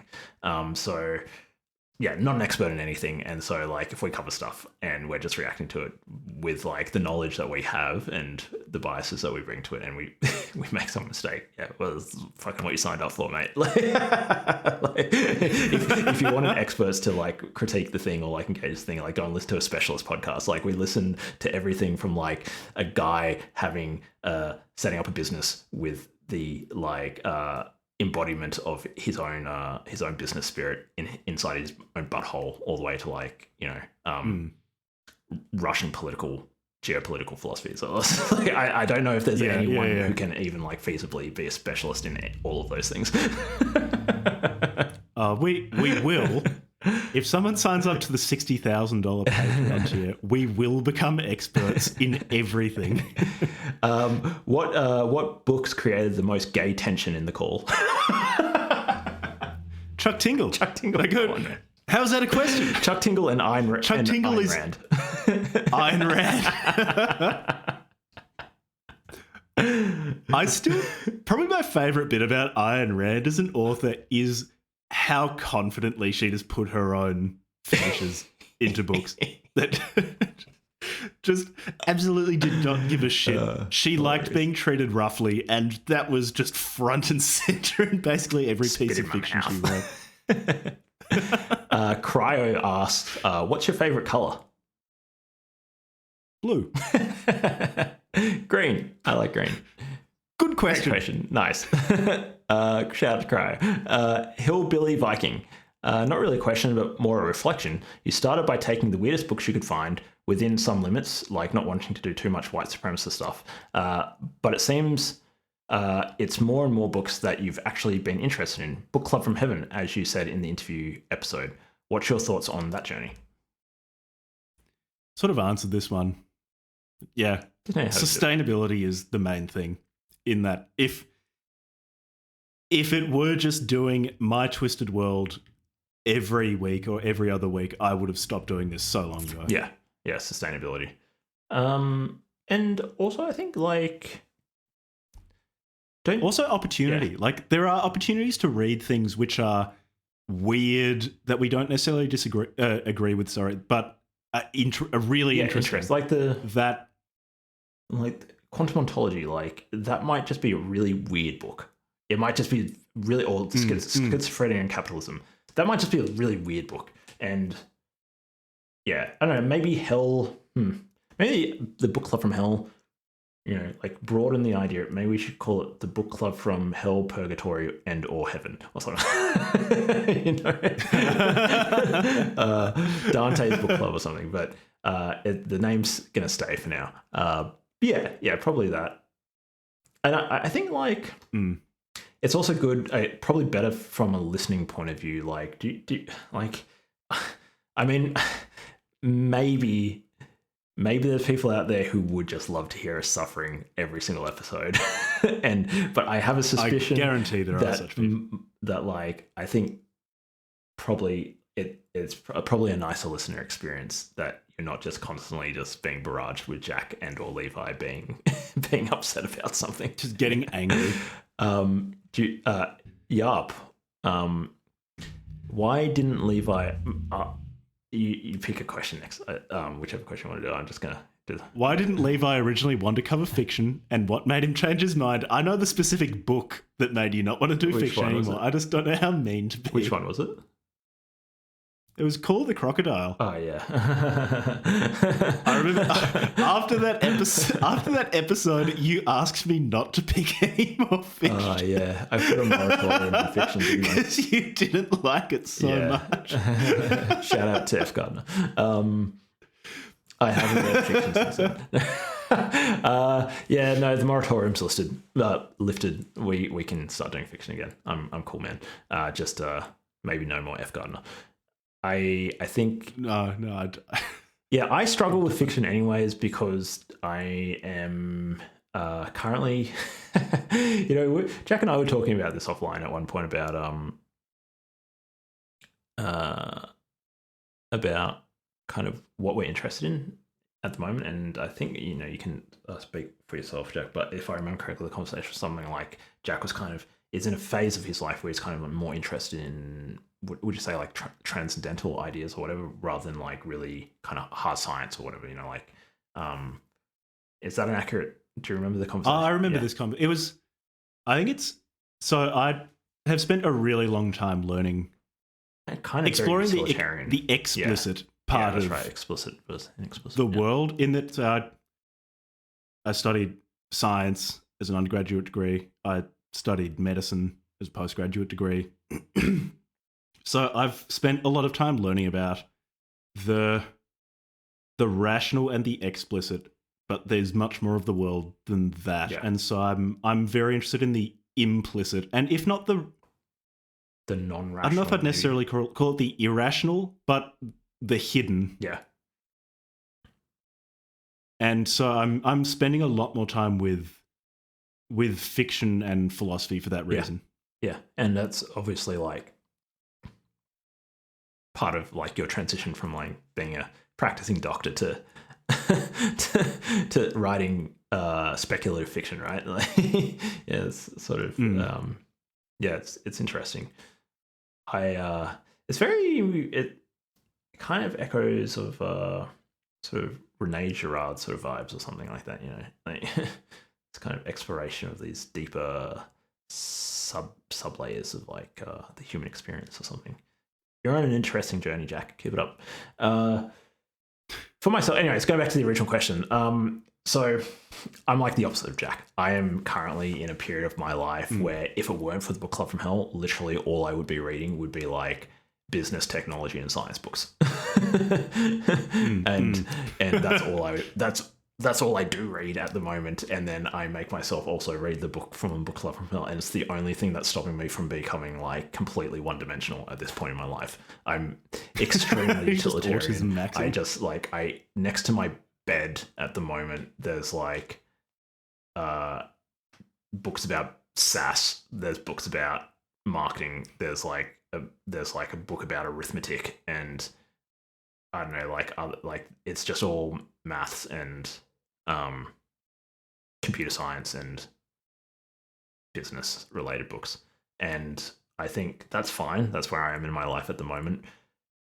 But also I don't want to just become, as I said, I don't want to be one dimensional. So the book club kind of keeps me. And there are phases of life though, like something else. You're not committed to do this until you die. Yeah. And as I said, I think it's important to be like, different. So this helps me just be a little bit different than just every other like fucking tech bro who can repeat the same memes as every other tech bro. I can talk about Julius Evola and Elena Selke. So I think that's great. Which books do you consider the most insane? Depends how you define it. Insane.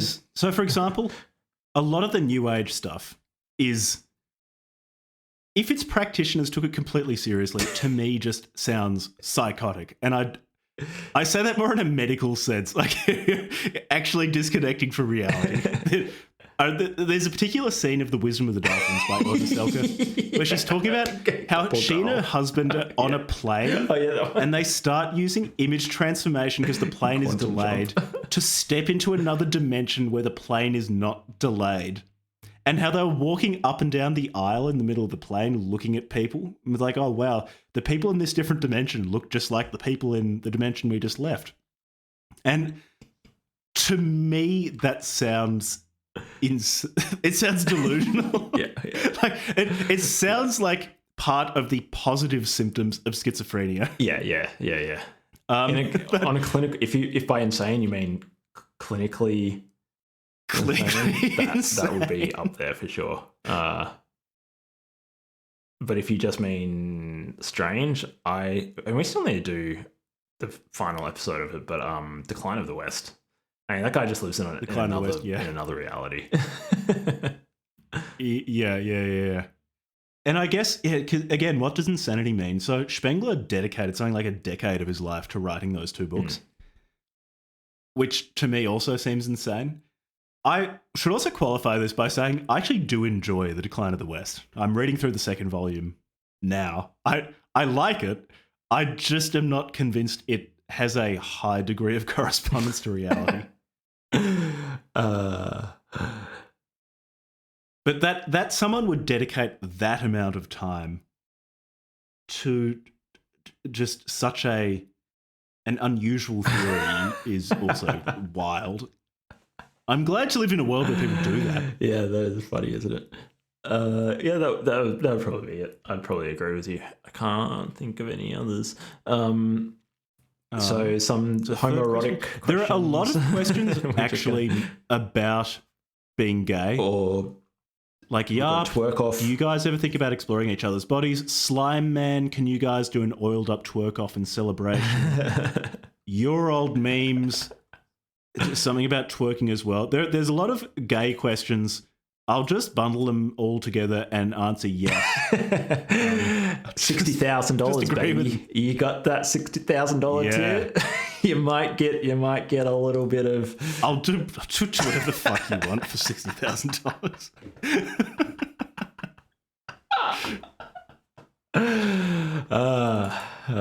Okay. Hey, just be careful what you wish for, fellas. Hans.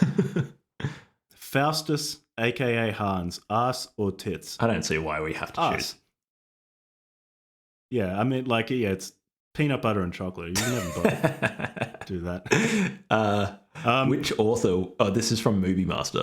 Which author would you want to do an interview with the most? Should we say the ones that are alive, or should we just say any author? Let's just say if... Because we could actually reach out. Why don't we just say both? Why don't we say both? Why don't we say first of any authors, dead or alive, and then we could say which one could we actually try to ask on the show if we haven't just talk complete there are shit a very large number that I would want to interview for different reasons. Like Timothy Dexter. I would love to interview because the insanity. because A Pickle for the Dying Ones is just in concept and execution so bizarre and so wonderful that I would love to talk to him. Then say James Dale Davidson and William Rees-Mogg. Oh yeah, we should Because try to the interview combination them. That's a good of- idea. That's a really good idea. how unabashedly elitist they are and how rude they are about people who are poorer than them. But also the fact that they were so prescient about the effects of microprocessors and mass communication technology. It would make them great to talk to. That'd be really good to talk to. I'm guessing that they wouldn't. I think James Dale Davidson's still Yeah, he alive. is, I yeah. think William Rees-Mogg is dead. I don't think they'd talk to us unless we hit like a certain listener number. Yeah, he would have nothing to do with us. Way too small. Actually, there are actually a lot of people we've covered that I'd love to talk to. Like talking to Evola, I would be talking interested. to Terence McKenna would be funny. Valerie Solanas. What was that guy's Absolutely. name? Who did, Prometheus Rising? Was it Prometheus Rising? Robert he Anton would be Wilson. Really interesting yeah. to. He would be super interesting to talk to. Bloody Wrists 666, author of My Immortal. Now that she's much older, would be absolutely hilarious to talk to. Get her to reflect on writing My Immortal. That would be wonderful. That would be really good. Extant authors. Who's else? alive still? Let's see. I'd be kind of, of the people who are dead, who I'd really be interested. It would be Paul, the writer of Revelations and Ecclesiastes. Like the Apostle. Ecclesiastes, yeah. Was it? What did he wrote Ecclesiastes? Did he? I think, yeah, like Paul. What was it? I don't think he. Okay. I don't think he wrote He wrote Ecclesiastes. Revelations, did he? Wasn't that St. I John? can't remember. I like to talk to the people who wrote those books. Penty Linkler would be very good to talk to. Is Brett Easton Ellis still alive? Yeah, Brett maybe we Easton should Ellis try is to still talk to around. him.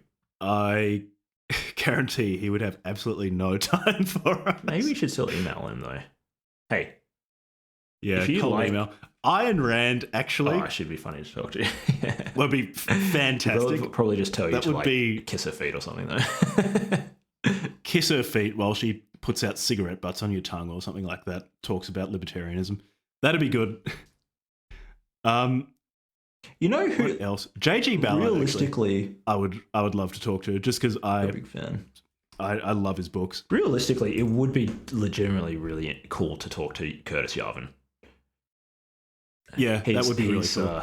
Curtis, yeah, like I find He's just a really interesting person. Hey, in some of his interviews, he's really great. In some of his interviews, he's so condescending to the person talking to him. So it could be really unpleasant. But I would really like to talk to him because I do find him genuinely interesting. yeah, him and who's the other guy that you mentioned before? That Nick Land. We should We should definitely try to talk to Nick Nick Land. If Land. we build up the following enough and like we actually have enough clout to like get somebody like Curtis Yarvin or Nick Land on. In fact, both of those guys on the same call would be cool. Yeah, that'd be cool.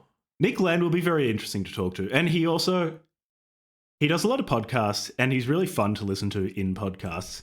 I don't pretend to understand more than 10% of what he's talking about in podcasts, but it would still be fun. I'd still really like to do that. Anybody else? Spengler. Donald J. Trump. Of course. Yeah, probably. Yeah. I don't know if I'd want to or not. Like, it'd be an experience. Killdozer Man. Martin Heemeyer. Should we move on to the next question? J-Man. J-Man's got some questions. I'll do the first one. Yeah. You have to be bitten by a big fucking arthropod, but then you gain its powers. I assume this is kind of like a Spider-Man vibe. Which one would help you optimize the podcast and your life in general? Look, given that the internet just loves a train wreck or a freak, basically anything that changed my appearance to look more like a giant bug would probably be beneficial. Like people would just pay attention to you if you looked a bit more insectoid. There would be things like, okay, so how insects and spiders can make stuff stick to their hands would be convenient. Would be highly convenient. Or additional limbs would be convenient in day-to-day life. So I'm going to gain the powers of an arthropod. Huh. Let me see. What are some interesting arthropods? An exoskeleton. Yeah, that'd be pretty interesting.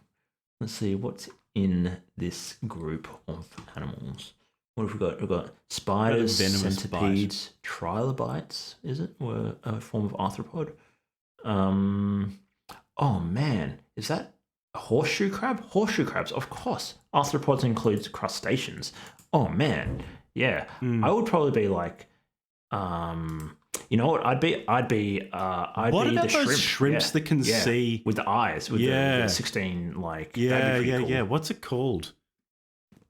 A rainbow shrimp or something like that. Was it? Or like vision? Mantis shrimps. Those things are fucking cool. Yeah. I'd be like that. I don't know how much it would help the podcast. It wouldn't help the podcast at all. Being able to see ultraviolet light, but I want that one. I want that. That'd be really cool. Mantis shrimp eyes. Yeah, all the other arthropods are, I don't know, like they don't seem like they have anything particularly useful going on, other than being like quite ugly, I suppose. Ants can lift a lot of weight, and that would be cool at the gym. They can like lift relative 4 times to their body weight. weight or something, and that'd be good. Again, wouldn't help the podcast, but I'd like to be able to do that. Yeah, or yeah. We'd gone with arthropod. You could have gone with something else, you know. There's probably cooler parts of the animal kingdom than arthropods, but I mean, you know, they're cool, but like, do they have any particularly useful powers? You know, like what about birds? Like if we could fly, that'd be super useful. That would be good. Again, for the podcast. And life in unclear general. what the like, upside just, is. Fly over to Yeah, in life in general. Very good. Theoretically, if you two were hermaphroditic snails who fought to see which one was the male and which would be king boy preggers, who would that's such a weird way to ask a gay question. I didn't realize it was like a homoerotic question until like halfway through. You got me, J-Man. Good work. All right, next one. Moog, question for Jack. This has probably been answered already. Have the books that you've read on the podcast influenced your own writing? That's a good question. It hasn't been asked. For Tower, no, because Tower had been largely written before we'd done much with the podcast.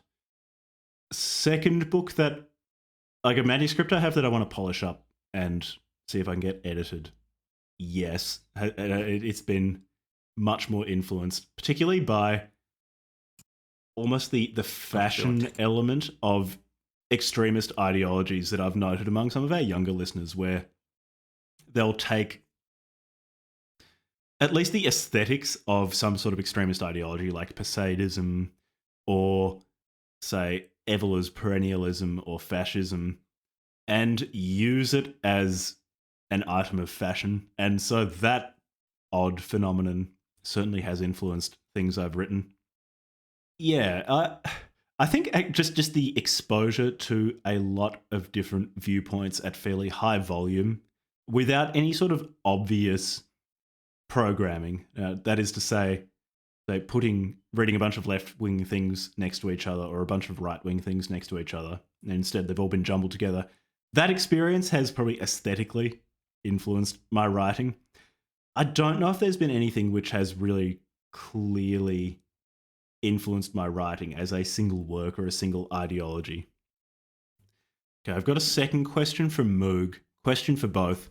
Which book or author from the pod has convincingly challenged your worldview the most? Talking about, I mentioned earlier how Curtis Yarvin and Nick Land are interesting, at least in the criticisms they offer of liberalism. And I'll put Alexander Dugin actually in that group as well, in that the three of them are offering criticisms of Western liberal democracy circa 2024 from the outside. So they aren't emotionally attached to liberal democracy in the way that someone who was very much of that tradition would be. And as such, they can offer much more interesting criticisms of it than someone could from within. So those three criticizing liberal democracy, I've found really compelling and really, really interesting. Again, as I said, the solutions offered by them are fairly uncompelling. I haven't talked about Dugan's solutions, but Dugan's solutions tend to be him saying that multipolarity would be good, but the multipolarity seems to really be a fig leaf for Russian imperialism, which, given that I live in Prague, I find much less compelling. Given that pan-Slavism often seems to be an excuse for Russians to invade everywhere to their west and south. So I think, yeah, those thinkers have challenged my worldview compellingly. Mark Fisher, in some ways, has. Again, I think Mark Fisher has been very, very good at pointing out flaws. Less compelling in offering solutions. So yeah, I'd say probably those four: Curtis Yarvin, Nick Land, Alexander Dugin, Mark Fisher. Yeah, that's. Yeah, one of the episodes that I was disappointed about the most, actually, not at the time that we recorded it, but like probably like several months after, was the episode we did with so like libertarian dude, thinker. His like Rothbard. The reason I was disappointed with it because to me it was like for me it's like I just agreed with him and it's like boring. And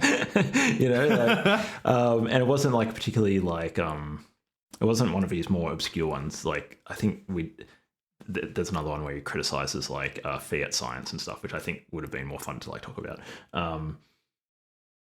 So the sort of inversion of that is I found that even if maybe during the episode I might not have like might have strongly expressed my disagreement towards all of the anti-capitalist books that we've read. They've probably been the ones that have been I guess not necessarily confirm my worldview, except legitimate criticisms of capitalism.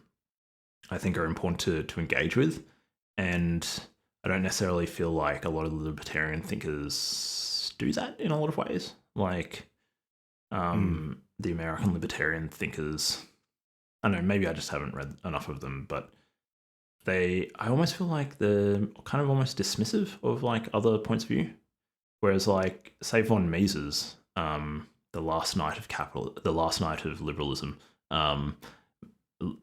von Mises really wasn't dismissive of his opponents. He like really tackled them head on in a really amazing way. Rothbard did as well in Man, Economy and State and stuff. But I think like sometimes I read some libertarian stuff and yeah, it just doesn't seem like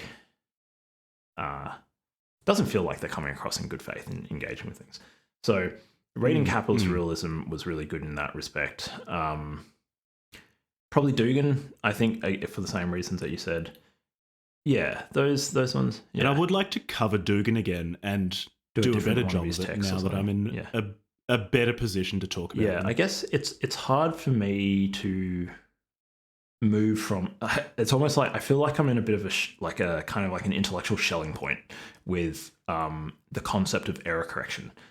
Before really getting into this podcast, I think before we started this podcast, maybe a year or so before, I think if we started in 2021, I think it was the summer of 2021, I read Karl Popper's The Open Society and Its Enemies, and I'd already read The Beginning of Infinity and The Myth of the Framework and The Fabric of Reality and like a couple other books. And I was kind of like getting my head around the importance of this idea of error correction. And the open society and its enemies really like made me just actually go, oh, actually, this is a really important breakthrough in political philosophy, and I think it's still underappreciated and not widely enough recognized. And it's basically saying that, like, in order for us to have essentially a society that doesn't essentially have at some point isn't just a ticking time bomb of like authoritarianism or like collapse into sort of social upheaval when the authoritarian dictator inevitably can't solve a particular social problem. Like, if you don't want to live in that sort of society, you need institutions that are fundamentally based on some form of error correction, whether it's error correction through the market mechanism of like competition, or whether it's error correction through governance by consent and democratic, peaceful change of government.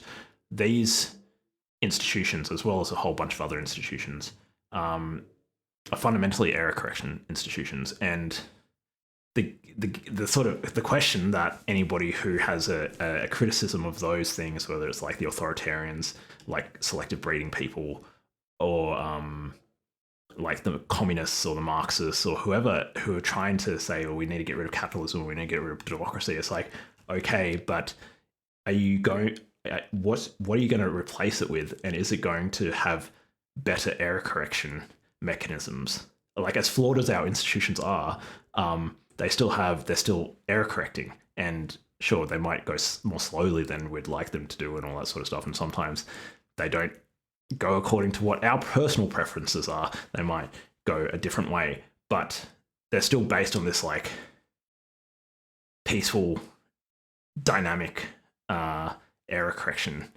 And it's like, once you grok that, it's like, okay, well, as I said before, it feels like a shelling point intellectually. It's like, why would I move off that point? Because I'd just be moving into a system or an institution or a philosophy that hasn't taken on board the importance of error correction. And so it's going to be a more fragile, more unstable, more stagnant institution. So it's kind of hard for me to move. It would be interesting to legitimately read a philosopher who does have a meaningful rebuttal against that. I none of the people that we've read, I found to be able to like overturn that. Maybe I'm just being rigid in my thinking, but I don't know. So, what have we got? Starver. Only question I have is, why not do more fiction titles? We'll do more. I'd happily do more fiction. All right, moratorium lifted. We'll do more. Names. We've got some questions from names. Names. Oh, man. This is one of the OGs. What? So, we sort of answered a few of these. How about two? What is your process in researching for a podcast episode? Really depends on the book. So the bulk of it is reading through the book. The way I like to do it now, a technique that I've settled on that lets me read things quite quickly but retain them, is I like to have a physical edition when I can. As I read through it, I make a lot of notes in the margins of the book, underline stuff, summarize pages at the top of the page, read through it that way, and then I read through it again and basically just read the notes I've made, and I find that helps the book set in my mind, and it's pretty quick. Then I'll look into the historical context of the book if it's relevant to the episode, and go from there. It's not particularly structured. This is not really a professional operation. It depends on what the book calls for. Hey, like some books, that's a good example. Like what's the one about it was like the Russian guy who ended up in Paris and was like an anarchist. The Conquest of Bread. Like that prompted me to try to read some stuff about like the French Revolution and that sort of stuff. And that was really interesting. And yeah. That's because whilst reading it, I felt like that was important context. For other books, don't feel like I need to do that. So it really depends. Yeah, it's very variable. Yeah. And normally I would try to just think not so much about necessarily like what is the book about, but what would be an interesting part of the book to have a discussion about. And oftentimes what we try to find is like how we can use the book as a jumping off point to talk about something else interesting and then bring it back to the book. And that's something that's kind of in the back of my head when I'm reading, or like after I finish reading, like, okay, how can this translate into interesting conversation with Jack? Yeah. Okay, what books do you like to read outside of the podcast? So I've actually this year I've been documenting the books I read. Oh, nice. So I guess I can just read from that. So, I'll leave out from this list the books that I've read this year that have been on the podcast. So, Techniques and Civilization by Lewis Mumford, Blind Sight by Peter Watts, Sartor Resartus by Thomas Carlyle, If on a Winter's Night a Traveller by Italo Calvino, High Rise by J.G. Ballard, The Drowned World by J.G. Ballard. You've got nuts on J.G. Ballard. The Perennial Philosophy by Aldous Huxley. Yeah. Brothers Karamazov by Dostoevsky. I started Serotonin by Welbeck but didn't really like it. The Atrocity Exhibition by J.G. Ballard. Last Temptation of Christ by Nikos what was that one like? Kazantzakis. That was really good. It was a lovely book. Nice. Would you recommend it? Yeah. Yeah, definitely. Sorry, excuse me, I'm being... Currently reading The Glass Bead Game by Hermann Hesse and The Death of Ivan Ilyich by Tolstoy. Those are both really, really good too.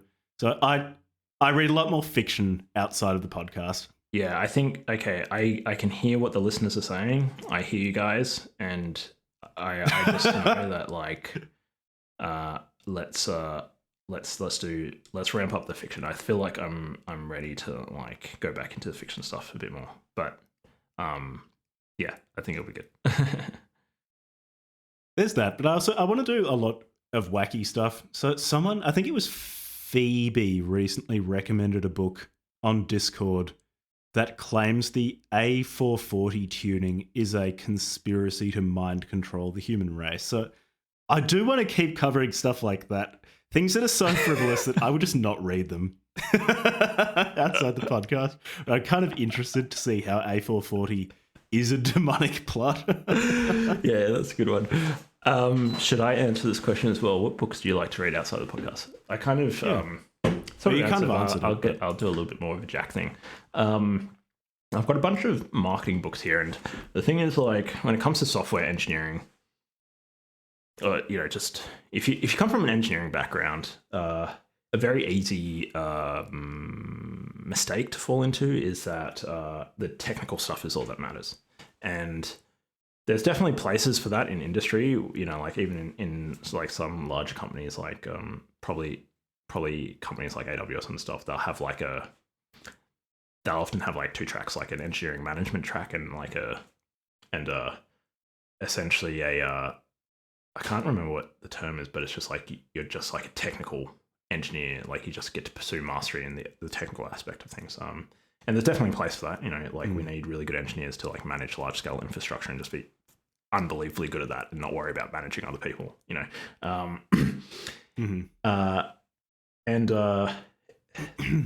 But I think like if that's what you want to do, go do it and do it well. But it's not for everyone. And if you want to do things other than that, but even if you want to do that, marketing is just like an incredibly useful skill. And this year I've been trying to learn about it, try to like add a little bit of it to the podcast as I like unplug my brain from work a little bit and put a bit more time back into the podcast. Like if you've got something that you're proud of and that you've put time into and that you want other people to use, or even if you just want to test an idea out, like the ability to understand how to get your message and product or, you know, book or whatever in front of other people is like just insanely valuable. And you couple like an engineering discipline or like a technical skill. It might be writing and the technical stuff of like being a fiction writer, or in my case, it's like engineering technical stuff. That plus the ability to like get it out there in the world, like putting those two things together, you're not going to be necessarily the best engineer, and you're not going to be the best marketer or whatever, but being able to do enough of both of those together is a synergy that I think is like incredibly valuable. And I'm basically a complete fucking noob when it comes to marketing, and I just want to try like at least sort of do a little bit. So I've got a bunch of marketing books. I got One Page Marketing Plan by Alan Dibb. Got Hack and Growth by Sean Ellis, who's like a big name in the startup scene. Got like a bunch of other SaaS based ones. But one that might be interesting is I just bought a book that I'm really looking forward to reading called The Case Against Education. I'm just about to. I also downloaded this book, which I might suggest for the podcast, called The Transhuman and Occult Apocalypse. And I don't know why. I don't know why I read it. It sounds like something I'd read anyway. I didn't download it specifically for the podcast, but now I read it out loud. I think that is probably suitable, maybe. I was like, that sounds really stupid. Some cybersecurity books, because I am scared shitless of being responsible for a data breach or something. Okay. So one book that I've got that people might find worth looking into is Hackers and Painters by Paul Graham. So if anybody's into startups, Paul Graham's the guy who started YC. His book is just really nice, interesting. I've got a history of jihad from Muhammad to ISIS, which I've been like chip away at, which is just like historical look at like, long history of holy war or like Islamic violence, and it's really interesting. Like, I don't know. It's fascinating history. Are there any? Oh, another book I just got is worth noting. Might read it for. I don't know if it's a racist book or not, so I guess I'll read it and let you know and see if it's. But it's called Six Societies, and the guy's basically like taking an issue with, especially on the left. There's this somewhat patronizing, like kind of the noble savage sort of thing, like this idea that like in the past with indigenous societies, like everything was just like hunky dory, and this guy's like, no. Well, at least from what I've read so far, it's like, no, there are lots of issues, like all sorts of issues, and this idealization of these societies, like people like Terence McKenna do, is like, I don't know where they get this idea from. So that's interesting. Two more books I'll highlight that I've sort of. So I am not wedded to the idea that I have to finish a book, if that's not obvious. So I just have a shitload of books going at the same time, and I will just jump between them. And I will just feel like whatever's interesting right now. And so sometimes I get books mixed up because I'm sort of reading a bunch of books in parallel. Well, not in parallel, it's concurrent. Like, so I'm just, and the threads get like locked sometimes and I spaz out. No, you actually do it in parallel. You're reading 4 books at once at the same time. I've recently been rereading the beginning of Infinity and the Fabric of Reality, particularly the chapters on the quantum stuff and causality, just because it's fascinating. And we really should do an episode. Yeah, it's really good. Or several episodes on that book. And the book in particular I was going to note was where is it? Damn, I felt like there was one that people would actually kind of find interesting to know about me read. Oh yeah, that's right, Human Universals. Yeah. So there's this idea in anthropology about like should anthropology be about like the study of like differences between people or like commonalities between people? Like in science, a lot of laws of nature about invariance, so you're trying to understand what laws or what constraints can't be broken by a physical system. And this guy's contention in anthropology is like, there's a common misconception, or the prevailing paradigm in anthropology is to just focus on like, look how unique these people's behaviors are and their institutions and their traditions are and stuff. And this book, it's called The Human Universals. He's putting forward this thesis, like, actually, there are these things that are like, there's way more invariance. And actually, like, if you really look at the bigger picture of anthropology, all the stuff that other anthropologists pay attention to is like kind of like minor details. There's a whole slew of commonalities between people from all different like cultures. Things like, for example, like in every culture, smiling is like is an expression of positive human emotion. It's like, but nobody really talks about that. It's like, why is there this blind spot in anthropology? So that's just really interesting. Yeah, sorry. I have too many books going at once, and yeah. I tend to accumulate books, and also I tend to reread sections of books that I've really enjoyed in the past. So I reread Brothers Karamazov this year, just front to back.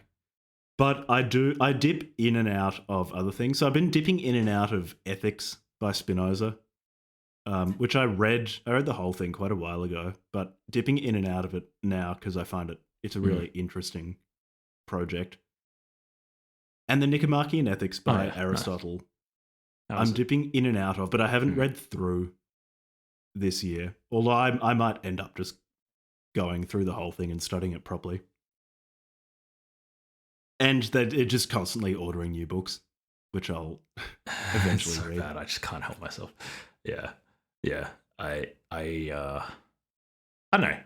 It's nice. Whatever. It's unique. Once it clicks, I feel like I didn't read them as much when I was younger, but like once something clicked, and I was like, books are where it's at. What direction do we see the podcast heading? We sort of like alluded to this, but maybe we can just say it more explicitly. Yeah. We've got suggestions: white nationalism, left, feminism, black nationalism, Islam, aliens. What's on the books for the book club from hell? I would like a lot more completely weird, frivolous stuff. I just find it fun to talk about with you. And we've had that. Like, we had the Rex Feral episode pretty recently. As we keep saying, way less white supremacy stuff.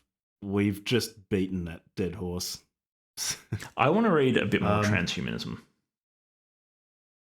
Yeah. Wow. Because there are lots of really interesting angles on that. So, for example, the Xenofeminist Manifesto was really interesting because it is so strongly transhumanist. I would like to read something by Sadie Plant. She was one of the... She was at the CCRU with Nick Land. She would be interesting because I think she's been very, very influential on some of those more transhumanist-leaning feminist thinkers. Cool. Oh, she's got Writing on Drugs. Maybe we should read that one. Oh, zeros plus ones, digital women and the new technoculture. Oh, yeah, she sounds like she's written some really interesting stuff. I would be open to reading more women on the show. I think that's a pretty substantial. There's not many female authors in our back catalogue, so maybe some more female authors, probably. Yeah, I'd also be interested in reading some sort of like Gnostic stuff, like kind of early Christian, like non-canon Christian stuff now. Yeah, that I like the Gospel of Thomas or something. That would be really interesting. Got some questions from your old memes.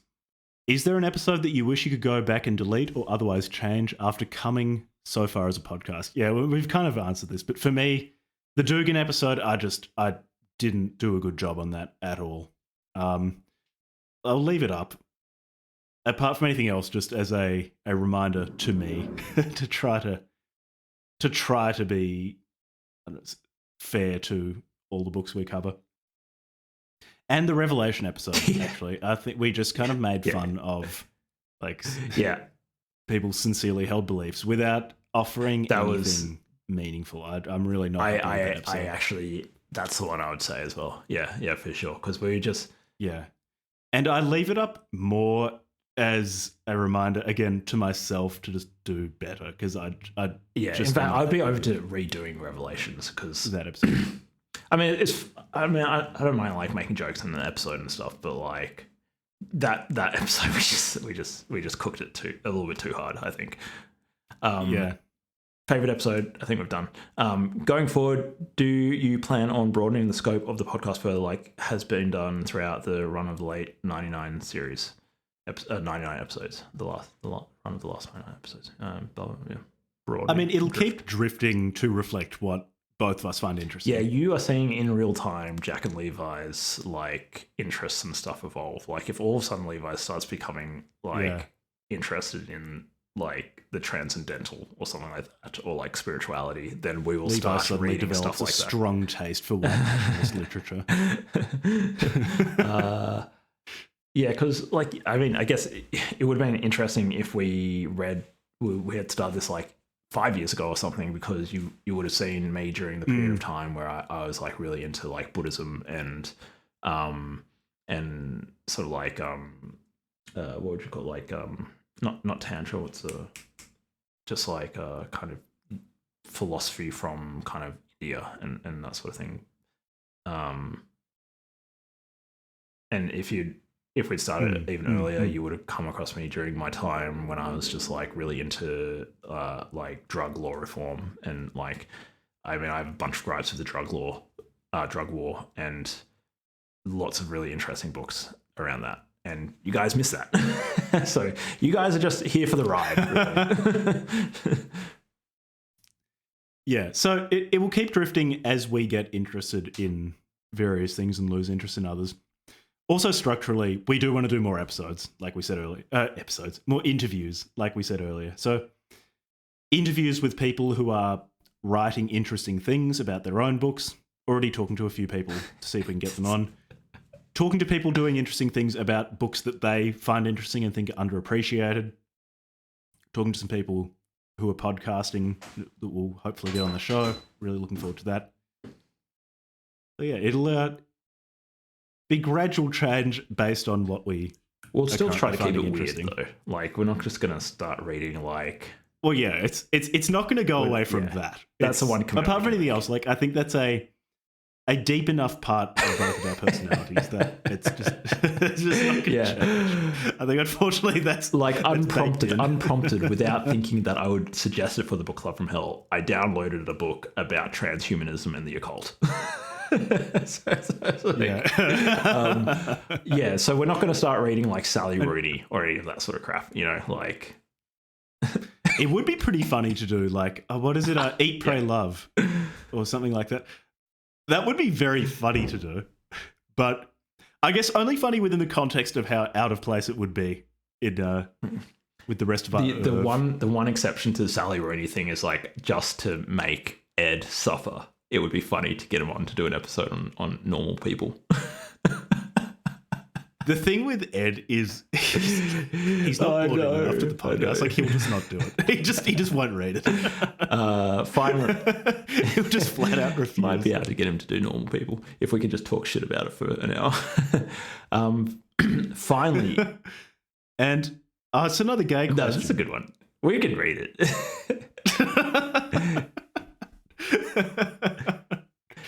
You want to read it? I think you've got a beautiful mellifluous voice there, Jack. Finally, if you were jumped in Gay City and held at gunpoint and forced to twerk, would you twerk at gunpoint in Gay City or get jumped and shot in Gay City for refusing to twerk? There are a lot of twerking questions, actually. You guys don't know how much I twerk outside of the podcast. Yeah, this is just not a problem. We're both well practiced. What about Phoebe? What benefit have you all personally seen from transgressive books?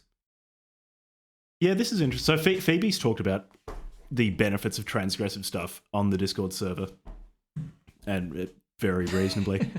I should probably clarify my gripes with things that are transgressive. So I don't have a problem with transgressing something per se. Where I get irritated, and I probably should have made this more clear in the various times I've complained about transgression, is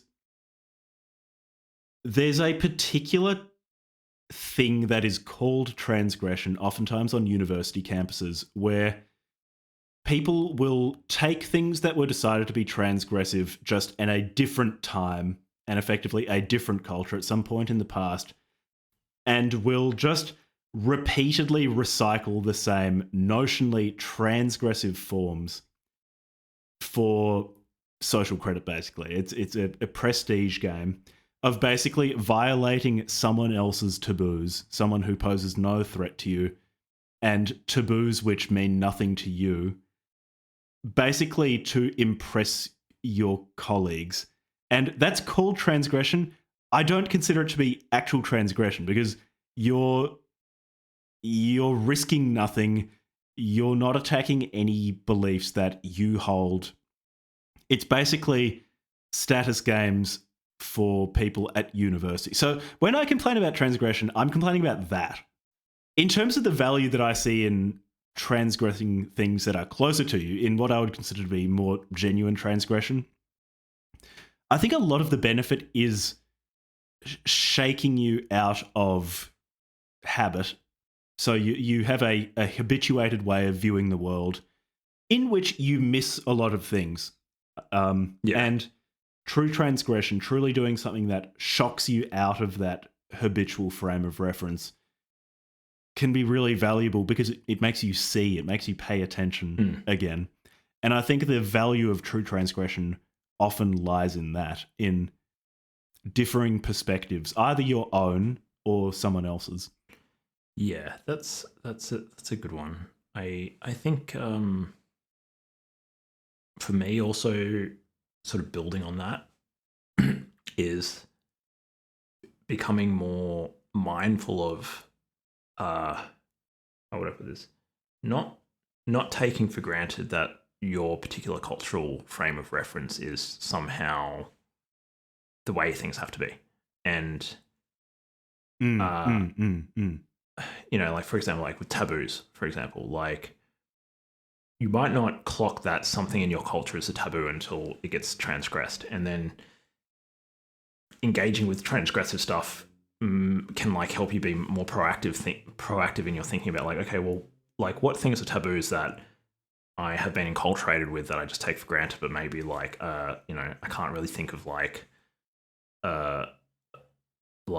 why is that thing a taboo, you know, or whatever. And yeah, I think that's really thought provoking and just makes you has made me realize that like, okay, like there's a lot of different people who have lived in extremely different cultures to me, like now and in the past, you know, like just go and like look at the way that, I don't know, like people living in, I don't know, like one of those empires in South America, like 2,000 years ago, like those crazy like Mayan empires or whatever, like completely different, like, and they would have had a bunch of taboos and stuff. And at some point, I think becoming just aware that you live in a memeplex or like an ideascape or whatever you want to call it, like this culture, and a lot of these ideas are good and useful and they do encode knowledge that's like true or truer than other ideas, but some of them seem fairly arbitrary, and transgression can help you like see through, I suppose, the veil of nomos, to use a friend's way of putting things. it's Bronze Age, but also Costin Alamariu finding his way into your mind. I guess you can build up empathy as well. Yeah. One another thing before we move on to the next question that I have found really useful is like thinking about the role of error correction in institutions in our society, in a society that's got like common law and stuff. Like basically, I think that like sometimes the reason why a particular law exists or a particular like taboo exists, it might not be immediately obvious, or you might not be able to think like, why is it that instead of this other thing? But if the process by which our society has arrived at that taboo or that institution or that law or whatever, you think that it's been over a historical process of error and correction and debate and social reform and, you know, like precedents in the courts and stuff, that because that's a rational process, and by rational I just mean critical, it's critical, that unless you can clearly explain what your criticism of that law is or that taboo is, you should probably default to assuming that there's some good reason for it existing, because the process by which it's come into existence is a critical process, and people, our ancestors and stuff, have produced this idea or this institution, and maybe there's a good reason why it exists, and not to just dismiss it, even if you can't see why it necessarily exists immediately. So last question, because probably need to have dinner in a tick. Which book would y'all ban? Like a book y'all see literally no value in. I like y'all. Where's she from? Is she from like the Midwest or something? Yeah. Shout out to Phoebe. Shout out to Iowa or wherever you're from. What would I ban? I guess in general, as would be no surprise to people who listened to us a lot, I'm pretty hesitant to advocate for the government banning particular books. I'm quite happy for society to decide that certain things are unacceptable and to impose some sort of social cost for engaging with things. But specifically a government using the violent machinery of state to prevent a book or a piece of information from being distributed, I'm pretty... So I guess it depends by ban. Nervous about. What do you mean by ban? But it's... in general, I think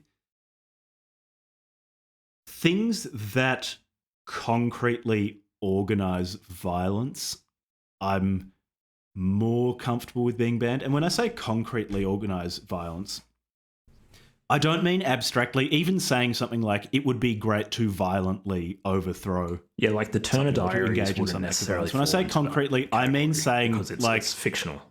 We need to, When I say concretely organizing violence, I mean something as concrete as we should form ourselves in such a group, arm ourselves in such a way, find these specific people and kill them or attack them in this specific way.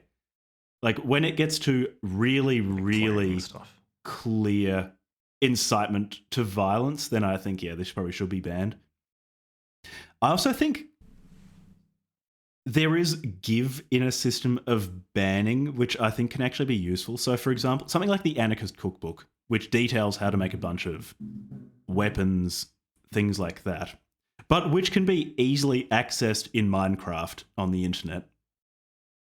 So the book, I'm pretty sure in many places is banned, but if someone really wants to access the information, they can. And I think actually there's something to be said for such a kind of a leaky system where it's hard enough to get that the vast majority won't bother trying to access this sort of information, which could be used for violence. I think there's actually something to be said for that sort of friction, like a different amounts of friction for different books. So not completely extirpating it, not making it impossible to access, but just making different books have more friction to access, I think is actually a fairly good solution. That was a very roundabout way of me not offering a particular book that I would want banned, but general ideas. What about you? I would probably...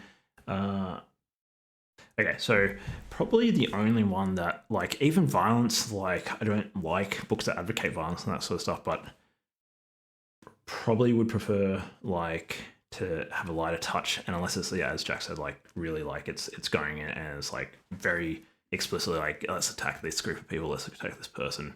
I can understand that. Probably the stuff that I really have no sympathy for is like anything to do with like depictions of like child sexualization stuff. Like I